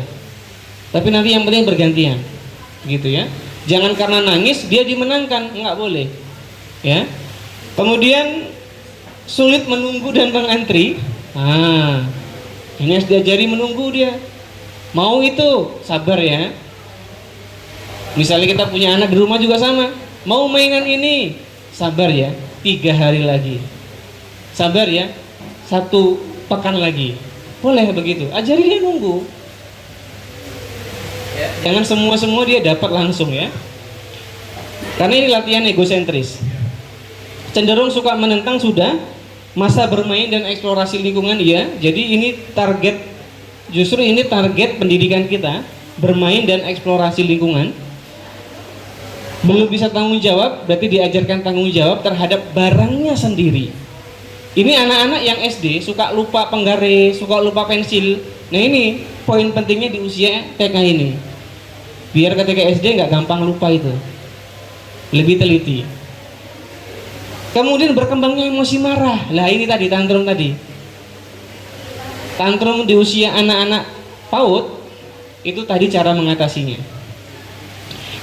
Kemudian cemburu karena ada tahapan seksual tadi. Dia cemburu, posesif sama temannya. Nah, ini perlu diperhatikan betul. Jangan sampai dibiarkan mereka posesif. Temannya hanya boleh bermain sama dia aja gitu. Nggak boleh gitu. Pembahasan posesif sangat panjang. Ini pembahasan sendiri nih ya. Suka bicara, Bapak Ibu, kalau anaknya suka bicara, Masya Allah luar biasa. Dia sudah suka lari-lari, memanjat, suka bicara, ini komplit berarti kognitifnya bagus dia, ya. Suka keterampilan baru, jadi kalau diajarin keterampilan baru dia senang, sehingga PAUD itu memang harus banyak sekali kegiatannya. Suka tertawa, bercanda, nah ini Masya Allah. Makanya kalau guru PAUD serem wajahnya, nggak suka ngomong, nah ini susah ini siswanya gitu ya. Ya, kita mulai. Balon merah. Ini susah ini ngajarin kayak gini ya. Balon merah gitu harus gitu ya. Jadi ekspresif karena anak-anak mengamati, melihat. Gitu ya. Kemudian suka tertawa, bikin banyak tertawa, maksudnya jangan berlebihan juga, tapi bikin dia tertawa itu penting ya di usia ini. Ini kecerdasan loh, tertawa itu, humor itu kecerdasan, ya. Kemudian senang diapresiasi, sehingga setiap hal positif yang mereka tunjukkan, maka berusahalah untuk tidak melewatkan itu dengan apresiasi. Begitupun anak kita di rumah, jangan meremehkan hal yang kecil atau suatu kebaikan anak-anak ketika itu muncul. Baik, itu untuk yang PAUD. Kita next sekarang yang SD karena waktunya terbatas sekali ya. Baik. Untuk yang SD itu terlalu gini ya, kurang geser Ustaz. Nah, tantangannya untuk yang SD, Masya Allah ya. Di usia ini anak-anak ya, dia ada di tahapan itu bukan pra-operasional ya, harusnya operasional konkret, di mana di usia ini anak-anak suka sekali dengan contoh-contoh dan kegiatan-kegiatan praktek. Ya, selagi kemampuan kognitifnya itu menerima banyak informasi baru. Ini bagus ini dia. Jadi kalau maupun hafalan di usia ini bagus juga, gitu ya. Baik, dan mereka di sini membentuk suatu perilaku dan karakter mereka itu dari reward dan punishment. Dari adanya penguatan positif atau penguatan yang negatif. Nah, contoh penguatan yang positif. Ketika mereka berhasil ini ngerjain PR misalnya dari kelas 2 nih kasih PR, Masya Allah luar biasa ini kan, kamu bisa ngerjain PR-nya. Mana lagi? Wah, yang ngerjain PR keren semua ya. Itu akan membuat mereka yang mengerjakan PR tuh wah luar biasa. Kadang di kita enggak ya. Ngerjain PR sama enggak biasa aja gitu ya. Enggak ada. Kadang kalaupun itu yang paling yang dihukum yang enggak ngerjain PR. Yang ngerjain itu kadang dicuekin aja gitu. Ini enggak. Harusnya betul pujian itu Masya Allah didoakan gitu ya. Ini akan bertahan. Kemudian ya ini sebagaimana Ibnu Abbas ya, yang ketika itu dia membantu menyiapkan air untuk Nabi berwudu atau bersuci ya. Kemudian Nabi mendoakannya, semoga anak ini ya Allah pahamkan dia tentang tafsir Al-Quran. Akhirnya apa? Ya dia jadi tafsir Al-Quran yang luar biasa ketika dewasa ya. Sehingga untuk anak-anak seusia ini, setiap kebaikan yang muncul dari mereka jangan sampai dilewatkan dengan penguatan positif. Bila perlu para bapak ibu nih, karena ini sedang memotivasi kita semua ya, coba kalau ngajar itu di rumah, atau kita punya uang berapa deh gitu yang memang ini untuk jajan gitu, kita beli tuh misalnya anggur ya, walaupun hanya 2 biji, 3 biji gitu ya, atau apel mungkin 1 biji kita bawa itu ke sekolah. Kemudian kita kasih challenge ke mereka, atau kita kasih kemarin mana PR-nya yang bagus gitu ya, semangat banget ngerjainnya, ini apel buat kamu gitu. Itu luar biasa bagi mereka. Dan mungkin hal kecil yang kita lakukan itu terngiang-ngiang, terkesan sama mereka sampai dewasa. Dulu saya pernah dikasih apel oleh Ustadz Fulan, karena saya rajin itu, tiap sekolah itu paling pertama gitu, saya duduk paling depan itu setiap hari itu, sampai dikasih apel. Itu terkesan sekali Masya Allah. Sehingga hal ini nggak boleh dilewatkan Pak, karena anak-anak itu kalau pakai teori behavioristik, mereka cenderung membentuk dirinya dengan penguatan-penguatan atau respon positif lingkungannya. Ketika itu nggak direspon atau diabaikan lingkungannya, sangat mungkin perilaku positif itu hilang dari mereka. Yang tadinya anak itu suka datang pagi, hadir paling depan, suka bertanya, tapi kita nggak pernah melihat itu. Itu nanti lama-lama kelas 6, mungkin dia jadi nggak suka masuk pagi itu. Mungkin dia jadi nggak suka bertanya lagi dia. Maka jangan lewatkan momen ini Pak, Ibu. Setiap sekecil apapun kebaikan yang muncul dari anak kita, bahkan mungkin kita sampai bingung itu mau muji apa ini anak ini. Matematika ya begitulah gitu ya. Bahasa Inggris aduh apalagi gitu ya. Bahasa Arab walah gitu ya. Misalnya gitu. Tapi dia suka senyum misalnya. Wah ini Masya Allah ini, waduh Abdullah ini ya. Ini suka senyum, manis sekali senyumnya. Wah ini luar biasa Pak dampaknya. Dia mungkin merasa nggak punya apa-apa sama ini, tapi ketika kita bilang dia suka senyum itu merasa harga dirinya naik, itu percaya dirinya meningkat Pak. Coba kami tanya Bapak Ibu, para ustadz dan ustadzah, selama ini sering nggak kita memberikan perhatian dan pujian kepada siswa peserta didik kita? Kadang-kadang kita biasa mengajar satu kelas berapa? 120 orang? 30 ini, dari 30 nih Pak, biasanya sampai berakhir 2 semester, 1 tahun itu, berapa nama yang bisa kita hafal? Atau semuanya? Semuanya kita hafal.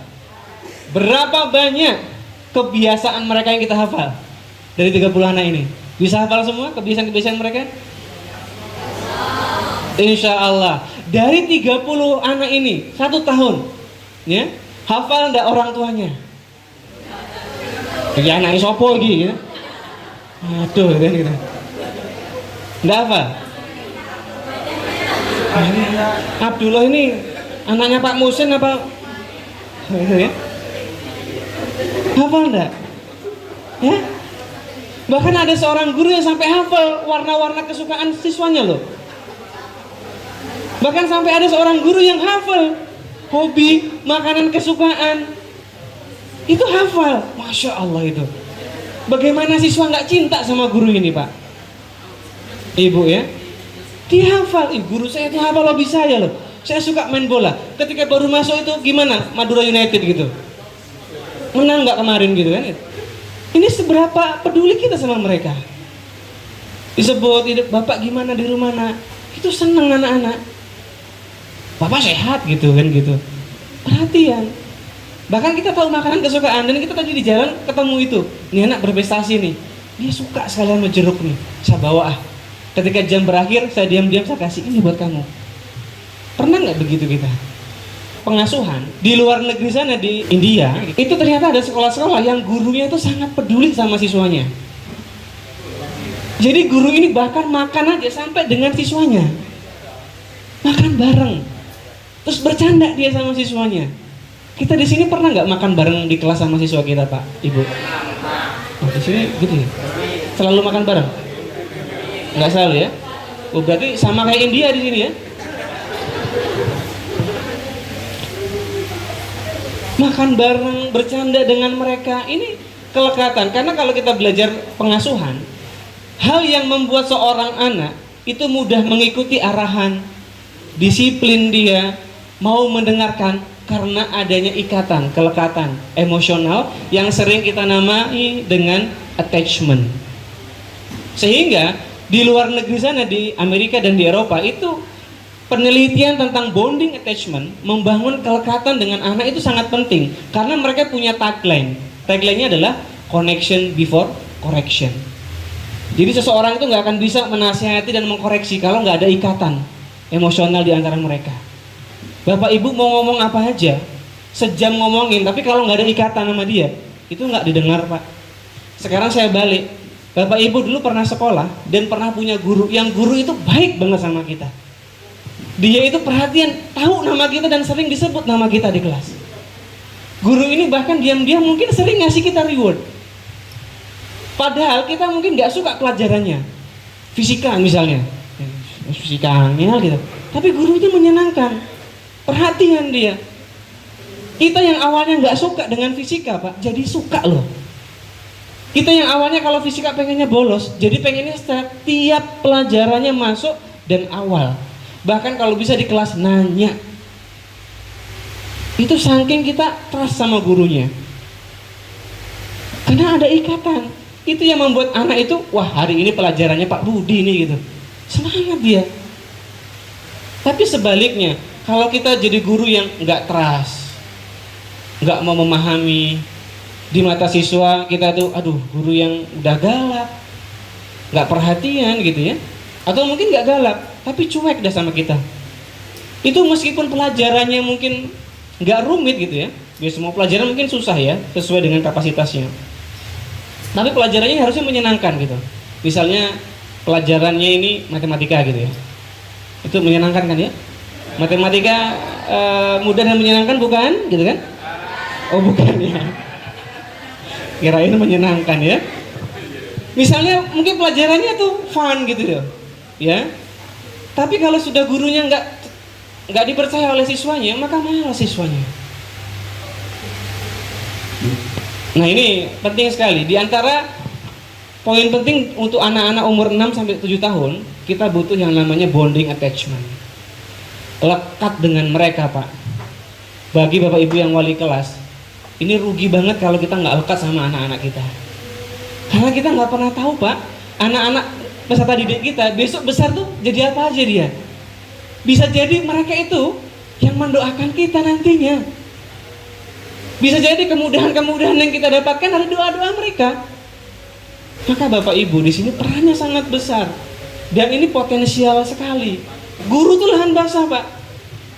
Dari mulai pahala sampai perhatian siswa yang nanti jadi orang besar nanti, itu nggak kurang-kurang. Coba presiden suatu negara misalnya, dia mengunjungi guru SD-nya gitu. Itu ada kisah-kisah seperti itu. Karena mengakui jasa gurunya. Ada kan? Presiden Republik ini gitu ya, mengunjungi dulu psikolog yang pernah seminar, nggak ada. Nggak ada itu. Mengunjungi ketua yayasan apalagi itu nggak ada. Tapi kalau guru, iya dikunjungin itu.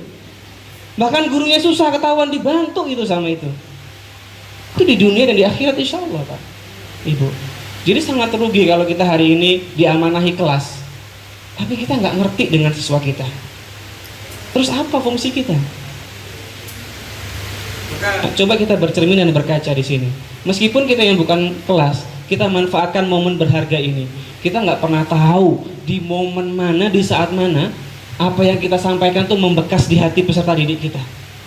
Di momen mana, di saat mana, apa yang kita sampaikan itu, ya Allah jadikan wasilah hidayah buat mereka, punya titik balik, punya semangat. Kita nggak pernah tahu. Jangan pernah meremehkan profesi sebagai pendidik, karena kita selalu bicara dan kita nggak pernah tahu momen bicara kita yang mana ini yang masuk ke hati anak-anak kita. Kalau hari ini kita demotivasi, aduh apa yang saya omongin nggak pernah masuk, siapa yang bilang? Jadi mari kita perbaiki diri kita nih Bapak Ibu, kita bangun kembali. Tadi di awal niat kita macam-macam, ilmu kita, sekarang bangun kembali skill kita sebagai guru. Kami yakin Bapak Ibu di sini punya semua. Karena kita manusia itu punya hati, dan anak-anak kita punya hati juga. Ini bisa koneksi. Ada nggak anak peserta didik yang nggak punya hati gitu? Dicek tuh nggak ada hatinya gitu. Nggak ada ya? Gimana ngeceknya ya? Jadi para asatidzah sekalian yang mudah-mudahan dirahmati Allah Subhanahu wa taala, di usia ini anak-anak itu memang masih dominan bermain. Apalagi kelas 1, 2 dan 3. Sehingga ketika mengajar mereka di usia ini, mengajar tahfidz sekalipun gitu ya, hafalan Al-Qur'an, maka ajarkan, sampaikan itu dengan menyenangkan. Dan yang paling utama tadi, bentuk ikatan dengan mereka. Sehingga anak-anak sudah tumbuh sendiri motivasinya. Itulah yang dinamakan ikatan psikologis. Mungkin pelajaran kita susah, tapi kalau sudah ada ikatan, senang sama kita, maka mereka tuh gimana caranya belajar itu pelajaran kita. Dan jangan pernah meremehkan siswa di tempat kita, meskipun wah nggak dong ini, nggak ngerti ini dia. Tapi kita nggak pernah tahu, tiba-tiba beberapa tahun kemudian jadi ulama dia. Nggak tahu kita. Ini dulu yang belajar ini, talqin ini sama kita gitu ya, yang guru tahfidz.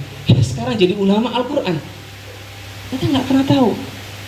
Dulu susah ini ngafalinya, bahkan sering diejek sama temennya gitu. Dia jadi ulama Al-Quran, lulusnya Madinah. Kita pernah tahu. Sehingga jangan pernah meremehkan kemampuan anak-anak kita. Tugas kita itu bukan menilai kemampuan mereka atau hasil mereka. Ya kita memang punya tugas yang namanya mengkonversi nilai itu yang mereka bisa bawa pulang. Tapi bukan menjudgment mereka tadi. Oh ini bodoh. Wah ini nggak sukses nih. Kadang ada guru yang semudahnya ngomong, kamu tuh nggak akan berhasil ketika besar. Banyak Pak Bu. Dan ternyata banyak orang yang terngiang-ngiang gara-gara ucapan itu. Tapi ucapkanlah yang baik-baik. Motivasi mereka. Nah ini yang penting ya di usia ini. Jadi di usia ini kesimpulannya, anak-anak paling suka dengan respon-respon positif dari figur-figur lekatnya atau orang tuanya atau gurunya. Kalaupun Bapak Ibu mau mengingatkan yang negatif, silakan. Fokus kepada kesalahannya. Kadang kan ibu-ibu enggak gitu ya, apalagi ya nggak tahu kalau guru-guru ya. Biasanya ibu-ibu kalau anaknya salah itu nggak cuma ditegur, nggak cuma disalahin, tapi cerita sejarah. Kamu tuh dulu ibu gini, wah ini panjang sekali nih, ya kan? Kamu tuh di sekolah di Al-Irsyad loh, gitu kan? Oh, ini Islam gini. Kesalahannya di mana ini? Fokus ke kesalahan. Dia main gadget, kenapa bawa Al-Irsyad gitu loh? Ya kasihan ketua yayasannya nanti. Berat ini bebannya ya. Ya jadi begitu Bapak Ibu. Jadi kalaupun dia salah, fokus kesalahannya. Ingat, mereka yang di usia kelas 4, 5, dan 6 ini sudah mulai masuk lagi usia remaja awal. Mereka sudah nggak suka lagi terlalu didirektif, terlalu diatur. Tadi 7 tahun yang kedua itu kan mereka sudah diperlakukan seperti sahabat. Begitupun cara kita mendidik mereka. Maka tadi poin di awal tadi, kita ngerti dengan perkembangan mereka, apa yang lagi hits, apa yang lagi viral sekarang. Mereka tuh di usia mereka ini apa sih yang lagi ini, kita tahu. Meskipun kita nggak ngikutin banget gitu. Oh ini lagi lato-lato nih kayaknya nih gitu ya. Itu kita tahu, tapi kita nggak bisa, nggak apa-apa gitu. Nggak perlu sertifikasi lato-lato, kita nggak perlu, ya. Tapi tahu gitu. Kamu bisa lato-lato gitu. Oh, masya Allah gitu ya. Hati-hati ya gitu. Nah, misalnya gitu. Nah, ini penting itu. Oh, ini keren nih lato-latonya bisa nih Bu. Mana-mana gitu. Wah, kamu ternyata motoriknya bagus ya gitu. Itu senang mereka. Ya. Kan nggak haram ya? Atau di sini fatwanya haram lato-lato? Enggak ya? Insya Allah enggak ya? Lato-lato mainan deh maksudnya. Insya Allah ya. Baik. Kemudian di usia ini 10 menit lagi saja. Di usia ini anak-anak, para guru ini penting. Selain tadi membangun ikatan, kita punya skill untuk membangun ikatan dengan mereka. Gampang itu. Maksudnya gampang itu sebut namanya, sering sebut namanya. Yang kedua sebut kelebihannya, ya para bapak ibu, sebut namanya. Abdullah misalnya kan. Terus siapa lagi misalnya? Siapa namanya? Abdurrahman misalnya gitu ya. Itu sering disebut aja udah seneng mereka. Gitu ya. Sebut gantian, secara acak bergantian. Seenggaknya itu mungkin dalam 2 hari kesebut semuanya, atau dalam sehari kesebut semuanya nama itu ya. Bergantian. Kemudian nggak perlu semuanya 30-30 nya setiap hari. Oh, kamu suka senyum ya, kamu ini suka, nggak perlu gitu ya. Nah, ini nanti habis waktunya gitu ya. Nggak perlu. Tapi 2, 3 atau 4 anak gitu ya. Kita sering notice, besoknya di notice lagi dia gitu, diperkuat, itu seneng. Jadi tarik perhatian mereka sebanyak-banyaknya. Anak-anak di usia ini, apa yang menarik perhatian mereka adalah berbicara tentang dirinya. Begitu. Maka kalau ada bapak ibu guru masuk ke kelas, bicara tentang diri bapak ibu guru, sangat tidak menarik bagi mereka. Anak saya itu 5, ITB, Unpad, nggak menarik bagi mereka. Betul itu. Kami bukan menyindir atau apa, tapi nggak menarik. Justru ketika bapak ibu mengajar itu cerita tentang mereka. Kalau mau kasih motivasi sekali boleh. Karena kan zaman saya sekolah itu ada guru yang ngisinya tuh nyerita keluarganya gitu, sampai tahu kita keluarga, suaminya siapa namanya, anak pertamanya siapa gitu, sekolah di mana gitu, tahu kita gitu. Nah ini enggak boleh begitu gitu. Maksudnya ya kita boleh sesekali motivasi, tapi lebih banyak kepada mereka. Fokus kita itu. Kita nggak akan habis kok bahan kalau cerita tentang anak-anak kita. Kadang guru kan cerita tentang dirinya kan takut kehabisan bahan gitu ya. Pengen membaur gitu maksudnya kan. Pengen self disclosure, membuka diri itu boleh. Bapak itu gini-gini boleh, cerita masa lalu kita boleh. Tapi jangan compare, jangan membandingkan ya Pak ya. Kadang suka bandingkan, bapak dulu susah mau sekolah nak, 5 kilo jalan gitu ya, luar biasa itu ya, jalan kaki 5 kilo luar biasa. Apa hasilnya Pak? Ya ini hasilnya, apa Pak? Bungkuk gitu ya. Nah ini kayak begitu. Maksudnya kalau kita cerita, kita susah dulu nak, apa hikmahnya gitu, itu boleh. Oh hikmahnya ini Pak, jangan sampai bapak dulu susah, kalian enak sekarang, mobil. Nah ini tidak perlu begitu. Mereka tahu kok, zaman berbeda. Anak-anak generasi Alpha itu lahir tahun berapa Pak? 2009 sampai hari ini. Itu generasi Alpha sebutannya. Itu nggak perlu dikasih tahu, udah tahu. Kalau zaman mereka itu luar biasa teknologi. Jadi kita nggak perlu ngulangin itu. Pinter mereka Pak, yakin dah. Penelitian menunjukkan mereka lebih cerdas dari generasi sebelumnya. Itu kita akui saja. Tapi secara emosional generasi bapak ini yang luar biasa ini. Tangguh, kuat gitu ya. Mereka kan enggak ya, dikit-dikit ke psikolog gitu ya mereka kan. Iya kan? Pinter tapi kita nggak perlu kasih tahu itu. Tapi kita justru mengoptimalkan kemampuan mereka yang cerdas. Menurut kalian gimana? Nah itu baru. Oh susah ya Pak masa dulu? Ya betul susah. Apalagi hikmahnya itu benar. Kembalikan ke mereka. Mereka suka diskusi. Mereka suka diaktifasi kemampuan berpikirnya. Mereka nggak suka disuap-suapin terus. Tapi justru kembalikan ke mereka, ayo. Biar anak-anak Al-Irsyad ini berkembang dia. Nggak apa-apa Pak. Apa pelajaran itu nggak tuntas gitu hari itu. Tapi Bapak memahami mereka, mereka fun, mereka dapat pemikiran, pemahaman baru. Nanti pelajaran ini di usia SMP, biar guru SMP itu yang susah Pak. Enggak, maksudnya nanti di usia SMP itu kemampuan kognitifnya jauh lebih berkembang daripada SD. Matematika yang hari ini belum hafal, belum tahu dia, nanti berkembang. Bahkan penelitian menunjukkan laki-laki itu di usia 16 tahun kemampuan kapasitas kognitifnya 2 kali lipat berkembangnya.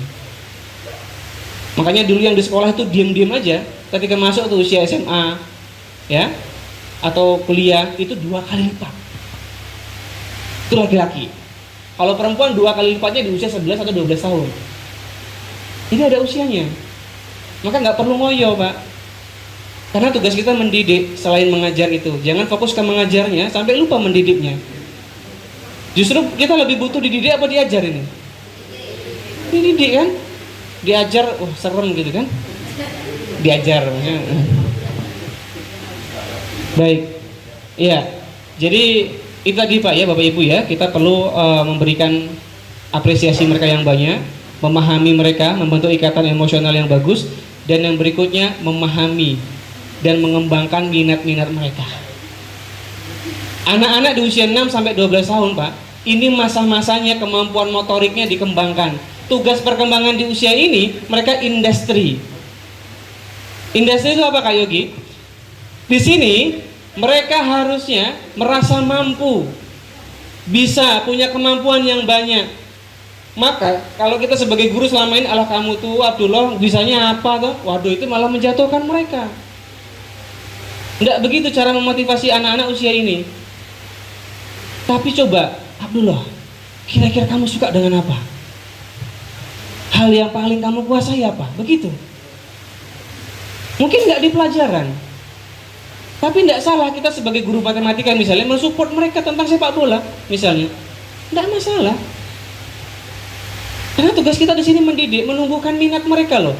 Kalau minat mereka sudah tumbuh di usia ini, maka akan mudah bagi mereka menumbuhkan minat-minat mereka yang lainnya. Tapi kalau di sini sudah blocking mentalnya, maka itu udah lurus saja dia itu. Maka sekarang kan berkembang revolusioner. Orang masuk pesantren itu nggak hanya jadi ustadz nantinya. Sekarang sudah banyak pesantren yang kemudian kamu mau jadi apa nanti? Saya mau jadi pilot yang patuh pada syariat Islam. Saya mau jadi pengusaha yang ilmu agamanya luas. Banyak itu di pesantren sudah ngajarin begitu sekarang. Jadi lulus pesantren itu tidak jadi ustadz semua. Kalau jadi ustadz semua gimana? Engineers, tapi engineers yang muslim, yang taat. Kan itu visi misi. Orang itu kan bertakwa. Jadi silakan Bapak Ibu motivasi mereka, minat mereka. Jangan sampai tugas minat itu nanti kalau udah SMA dia. Enggak, sekarang di SD ini senang mereka belajar itu sebenarnya. Kalau diakui, kadang di rumah itu mohon maaf Bapak Ibu, di rumah kadang orang tuanya nggak bicara ini sama mereka. Di rumah kadang orang tuanya nggak perhatian sama mereka. Jadi kesempatan Bapak Ibu yang di sekolah ini perhatian sama mereka, bentuk ikatan dengan mereka. Dan kalau kita merasa nggak maksimal sama anak-anak kita di rumah, ini sebagai motivasi kita. Ini di sekolah saya harus maksimal. Mudah-mudahan di rumah bisa maksimal juga sama anak-anak. Terbiasa nanti. Nah sehingga tugas kita selain membentuk ikatan emosional tadi adalah minat bakat mereka kita bantu. Meskipun kita nggak menguasai bidang itu, tapi kalau kita jadi guru yang semangat nih, kreatif, kita cari. Ini kalau engineers misalnya mau belajar tentang teknik, dia suka banget nih sama robot. Wah belajar robotika nih, kita nggak tahu. Tapi seenggaknya kita cari di Google, apa sih robotika? Sehingga kalau ketemu anak itu besok, kita punya bahan untuk memotivasi mereka. Oh ini kuliahnya nak di ITB ada ini, Bandung jauh sana. Itu seneng anak-anak. Gurunya perhatian ternyata. Jadi bukan hanya tugas BK mengarahkan mereka kemana. Semua guru. Kalau tugasnya ke BK aja, ya susah. Anak-anak nggak punya cita-cita nanti. Karena terbatas BK-nya. Kemudian selain minat dan bakat, di usia ini anak harus produktif. Dia bisa apa, ngapain, menghasilkan apa. Dan minat itu atau bakat ini bukan sesuatu yang harusnya istimewa banget gitu, enggak. Tapi mereka bisa. Bahkan Bapak Ibu nggak apa-apa loh nanya ke anaknya, nak, kamu di rumah bisa ngepel nggak? Bisa Ustadz. Wah Masya Allah bagus sekali bisa ngepel. Luar biasa kamu nak. Itu diapresiasi Pak. Rumahmu pasti bersih ini kamu bisa ngepel. Itu tuh anak-anak kelas 3 itu berharga loh Pak. Buat kita mungkin nggak berharga. Kemampuan itu dihargai. apa yang mereka bisa itu loh. Jadi tumbuh minat mereka, bakat mereka, walaupun hanya ngepel, nyapu. Kami pernah punya pasien, ya bukan pasien, dia tuh ikut kelas. Jadi anak-anak itu ditanya, ada sekitar 5 anak, kalian coba sebutkan kemampuan kalian apa. Ada yang bilang main bola, ada yang bilang dia bisa pemrograman gitu ya, ada yang dia bilang dia bisa apa namanya, basket gitu ya, macam-macam, berenang. Satu anak dia bilang, saya kemampuan yang bikin saya bangga itu ngepel, Kak. Kaget tuh, kok ngepel gitu. Fokus lagi nih, kenapa dengan ngepel gitu? Kenapa? Karena sejak umur saya kecil dulu, ini kan umur 12 tahun dia. Sejak saya 6 tahun itu kalau nggak salah, Kak, itu bapak saya kan sibuk ya di kantor dia. Pulangnya sore terus gitu, pagi pulang sore, pagi pulang sore sampai Sabtu gitu, Senin, Sabtu begitu. Tapi bapak saya itu kalau habis pulang itu masuk kamar, ganti baju, terus ke kamar mandi. Habis itu manggil saya untuk nyiapin itu air dicampur sabun, ngepel bareng kita berdua sambil ngobrol. Dia nanya saya sekolah ngapain sambil bercanda. Itu berkesan ternyata, Pak. Bahkan mungkin itu menjadi memori yang berkualitas bagi dia ketika besar. Kita bagaimana evaluasi diri ke keluarga kita sendiri dan ke anak-anak kita atau ke anak didik kita. Seperhatian itu enggak kita ke mereka. Jadi untuk membuat momen berkesan itu bukan harus kegiatan yang besar, tapi kegiatan kecil yang mana kita benar-benar terlibat, penuh emosional dengan mereka. Dan itu bisa kita lakukan di sekolah. Misalnya si Fulan kelas 5, ini troublemaker nih, ini ribut aja ini. Biasanya diapakan itu, Pak, Bu? Dikasih surat ya, SP3 gitu ya. Nah, masuk BK. Oh, enak banget ya di sini ya. Sebenarnya kondisi itu, Pak, kalau ke BK justru dia curiga, saya berarti kurang, saya berarti bermasalah. Padahal di usia ini mereka belum paham. Dan motif mereka untuk berbuat onar itu bukan karena motif kriminal loh, Pak, tapi karena motif mereka attention, perhatian loh, penghargaan itu yang mereka cari. Mereka ribut, mereka nyeletuk, itu karena pengen diperhatikan itu. Lalu kita bawa ke BK gitu kan, luar biasa, orang yang pengen perhatian dibawa ke BK gitu kan. Coba bayangkan gimana. Harusnya gimana Kak Yogi? Pak, kalau Bapak punya waktu, Ibu punya waktu, jam makan siang, kita panggil dia, makan sama Bapak sini. Nah, jam makan, kamu suka apa? Makan tuh berdua, ngobrol, sering ngobrol berdua. Kita jadi tahu pasti, Pak. Walillahi, kami pernah mencoba itu. Itu ada anak yang paling nakal nih, Ustaz. Dia bukan anak lagi, tapi mahasiswa. Ini datangnya suka telat, enggak. Wah, pokoknya guru, dosen-dosen itu udah kapok ini. Pak Yogi, ini gimana, Pak?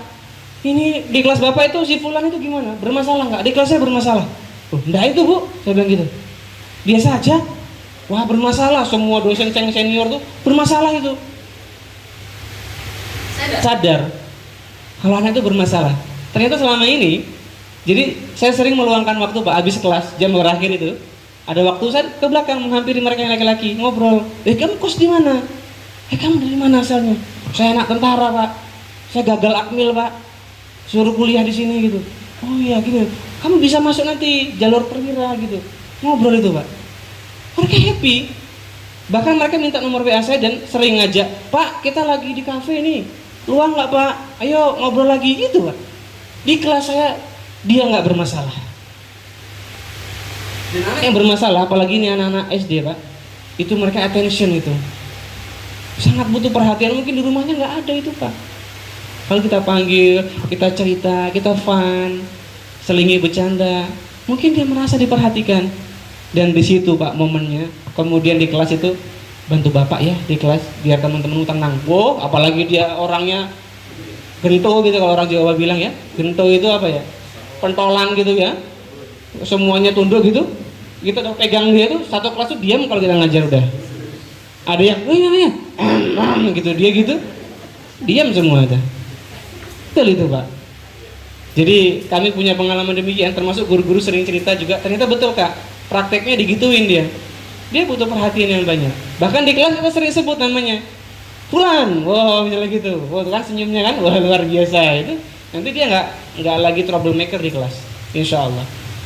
Jadi mungkin kalau anak-anak di usia ini dia butuh lebih banyak perhatian, dia lebih banyak butuh yang namanya pembangunan sosial itu yang lebih intens, yang lebih dekat. Dan mungkin di rumah nggak dapat itu, karena kita tahu mungkin di sekolah kita ini banyak anak-anak yang orang tuanya mungkin sibuk atau kurang peduli dengan pengasuhan. Besok kita hajar gitu ya. Besok kan orang tua kan? Kita hajar gitu ya. Iya. Terus di usia ini sudah mulai cinta-cinta seksualnya mulai aktif. Ya. Ini seksual ini nggak akan aktif, Pak. Kalau Bapak Ibu punya anak yang seusia ini, itu nggak akan aktif, nggak akan pacaran, nggak akan bahkan melakukan tindakan-tindakan yang nggak senonoh kalau dia sibuk dengan kegiatan. Karena di sini tahapan seksualnya laten. Laten itu dari dalam, tersembunyi artinya. Jadi kalau laten itu justru harusnya dikeluarkan lewat kegiatan. Makanya kalau anak-anak di usia ini justru banyak diam, nggak banyak kegiatan, nanti ujung-ujungnya pacaran, video porno. Kalau yang laki-laki onani dan sebagainya itu di usia ini, Pak. Makanya kecanduan pornografi itu di usia ini munculnya. Biasanya sekarang ini paling banyak di sini, gampang sekali. Pacaran itu karena kurang perhatian, kurang kegiatan pacaran mereka, Pak. SD itu, ya surat-suratan macam-macaman itu dari sini. Laten dia tapi nggak keluar, akhirnya itu. Kemudian fase konvensional ya, itu tuntutan kita kepada mereka seimbang saja. Dibikin fun, nggak perlu, kamu kok jelek nilainya gitu, nggak perlu, Pak. Sudah cukup mungkin orang lain atau mungkin dirinya yang menilai dirinya jelek. Tapi kita sebagai guru motivasi dia. Tugas kita sebagai pendidik, baik yang TK ataupun SD, karena guru itu salah satu figur yang didengar omongannya. Jadi akhirnya adalah kita sebagai guru adalah aware, kita sadar, menyadari niat kita, menyadari peran kita, pentingnya kita dan dampaknya kita kepada anak-anak. Sangat berdampak, Pak, Bu. Benar sangat berdampak. Anak-anak itu kadang semangat atau nggak belajar itu kadang gara-gara gurunya. Kita perlu kembali meninjau ya kesadaran diri kita, pikiran kita, tenang nggak ngajar itu, gimana, ruwet nggak gitu ya ngajar itu, perasaan kita gimana, nyaman nggak sih ngajar. Kita perlu evaluasi lagi nih, sehingga kita menjadi guru yang nggak cuma stagnan aja. Kenapa? Karena tuntutan mengajar itu nggak stagnan. Kita ini pembelajar dan pengajar. Zaman terus berkembang. Masalah 5.0 tadi itu terus berkembang loh. Sebentar lagi 6.0. Kita pengajar kepada anak-anak, kepada generasi yang membentuk generasi. Nggak mungkin kita kan di line yang datar aja gitu ya. Nggak mungkin. Jadi kita perlu evaluasi pikiran kita, perasaan kita. Kalau capek gimana nih? Ya, kalau lelah gimana nih? Frustasi gimana nih? Stres gimana nih? Solusinya ada di ketua yayasan gitu ya. Jadi kita perlu gitu ya, evaluasi gitu Bapak Ibu. Itu pentingnya lembaga loh ya. Iya, lembaga itu hadir di sana. Ini kaitannya, kaitin aja pokoknya ya. Dikaitin aja pokoknya Bu ya. Ini kita nih SDM. Dan yakin saja kita punya titik jenuh. Kita punya rasa lelah. Ya, kadang kita perlu disadarkan kembali, perlu diluruskan kembali. Ya itu niat itu harus di dalam diri kita dulu. Nanti supportnya dari lembaga. Harus perhatian, kita perhatian ke lembaga. Insya Allah lembaga juga perhatian kepada kita. Saling. Maka untungnya pengajar yang berada di suatu lembaga itu diperhatikan. Insya Allah lah nanti mudah-mudahan Allah berikan kemudahan kepada para pengurus lembaga kita ini ya. Diberikan amanah, diberikan kemudahan. Sehingga bisa membantu Bapak Ibu, para asatidzah sekalian menjadi guru yang menikmati profesinya. Kemudian kita ambilkan ini intisarinya. Jadi sebagai guru harus istiqomah dalam kebaikan. Ing ngarso sung tulodo. Nah ini istiqomah dalam kebaikan ini. Ya, guru itu contoh, digugu, jadi teladan. Bagaimana mungkin seorang siswa belajar yang tadi kita bahas nggak ada habisnya tadi, di mana dia imitator yang ulung, ya, dia modeling, dia lihat, bahkan mungkin dia banyak melihat gurunya daripada orang tuanya. Ini guru harus jadi contoh dan teladan, akhlaknya, sifatnya. Ini kita harus banyak upgrade diri Bapak Ibu. Ya, istiqomah dalam kebaikan tidak mudah. Kita butuh pertolongan Allah. Maka kita terus berdoa, memperbaiki niat kembali, ya, mengupgrade diri. Karena kita contoh loh. Bahkan dakwah itu nggak hanya harus dari lisan. Ya, ada dakwah yang kemudian dia melihat kita, akhlak kita. Ustadz itu Masya Allah, ya, baik sekali. Pengen itu diajar sama Ustadz itu. Begitu Pak. Rapi, sopan, lemah lembut misalnya. Itu luar biasa. Jadi kita ini contoh dan figur. Maka kadang ada pepatah mengatakan, ketika ada siswa yang uraan, yang berantakan, bisa jadi itu yang dia lihat dan dipelajari dari gurunya. Ini tentu teguran buat kita. Kemudian setiap yang nampak ditiru. Yang kedua, tadi ingar sosong tulodo ing madya mangun karso. Guru itu pelopor dan motivator. Guru itu sosok yang menyemangati tadi. Dia harus kreatif, berkembang terus. Nggak bisa dia stagnan. Mudah-mudahan dengan guru berkembang, adanya lembaga juga mewujudkan gitu ya. Tadi mukafaah ya, gaji guru ikut berkembang juga. Gitu loh ya. Nah, gitu juga sudah diaminkan oleh ya Ustaz Ahnaf ya. Insyaallah Ustaz. Ya. Jadi nggak apa-apa Pak, sekarang kita berkembang. Allah melihat perkembangan kita dan mungkin nanti perkembangan yang lain Allah mudahkan. Ya, dan tentu saja pasti kami yakin bahwa motivasi Bapak Ibu itu bukan itu yang utama, tapi insya Allah perkembangan pahala di sisi Allah tentunya ya, balasan-balasan yang besar insya Allah itu yang paling diharapkan.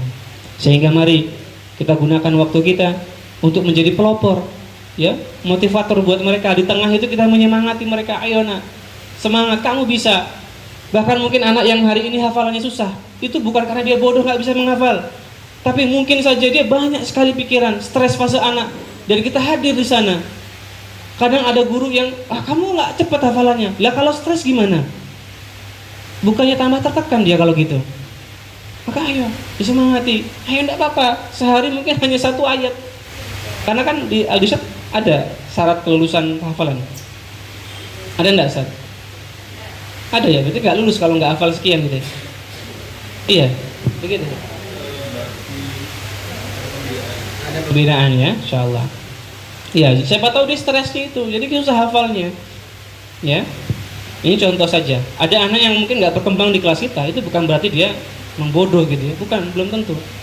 Tapi banyak sekali faktor, dan tugas kita memahami itu. Ya, maka ini inovasi kita sebagai guru, ya, semangat kita. Semoga nular kepada siswa kita. Bagaimana menuntut siswa semangat kalau kita sebagai gurunya kadang sudah nggak bersemangat? Bagaimana guru nggak bersemangat kalau lembaga tidak mengupayakan ya? Lembaga lagi ya. Baik, ya semoga kita semua semangat ya. Allah berikan semangat kepada kita. Dan yang paling penting keikhlasan. Yang terakhir, Tutwuri Handayani itu mendorong mereka, support mereka, memberikan dorongan, dibimbing mereka, ayo dibimbing apa nih yang susah, dievaluasi ya, taib ya. Nah jadi memang seperti itu peran guru. Yang tadi kami bilang di awal, lahan basah. Jika susah payah, ya, letih dan lelah gitu ya. Tapi ini kita lakukan ikhlas karena lillah, maka tentu saja kelelahan kita ini akan dibalas dengan jannah. Jadi Bapak Ibu, memang inilah tantangan kita gitu ya. Kadang jenuh, bosan, capek, kadang ngerasa nggak berkembang gitu ya. Maka itu semua fase yang mungkin dialami oleh setiap kita. Tapi kita juga punya pilihan gitu ya, menikmati peran ini ya, benar-benar menikmati, nyaman ya, dan tentunya ikhlas tadi ya, kita perbaiki niat kita. Yang mudah-mudahan inilah yang jadi tempat kita untuk berkarya, tempat kita untuk berkembang, tempat kita untuk memberikan dan menuangkan kebaikan-kebaikan, sehingga nanti lahir dari dalam pecah dari dalam generasi-generasi yang seperti Ustadz sampaikan tadi, generasi masa depan yang lebih baik. Demikian yang mungkin yang dapat kami sampaikan. Molor sampai 45 ini Ustadz, sengaja biar nggak ada tanya jawab Ustadz, ya. Kan kalau mepet nggak ada tanya jawab Ustadz. Iya. Yang mungkin demikian yang bisa kami sampaikan. Mudah-mudahan memberikan semangat buat kami pribadi dan para asatidzah sekalian, dan juga memberikan wawasan agar kita lebih paham tentang perkembangan anak-anak kita dan apa saja poin-poin yang bisa kita upayakan saat ini terhadap peserta didik kita. Assalamualaikum warahmatullahi wabarakatuh.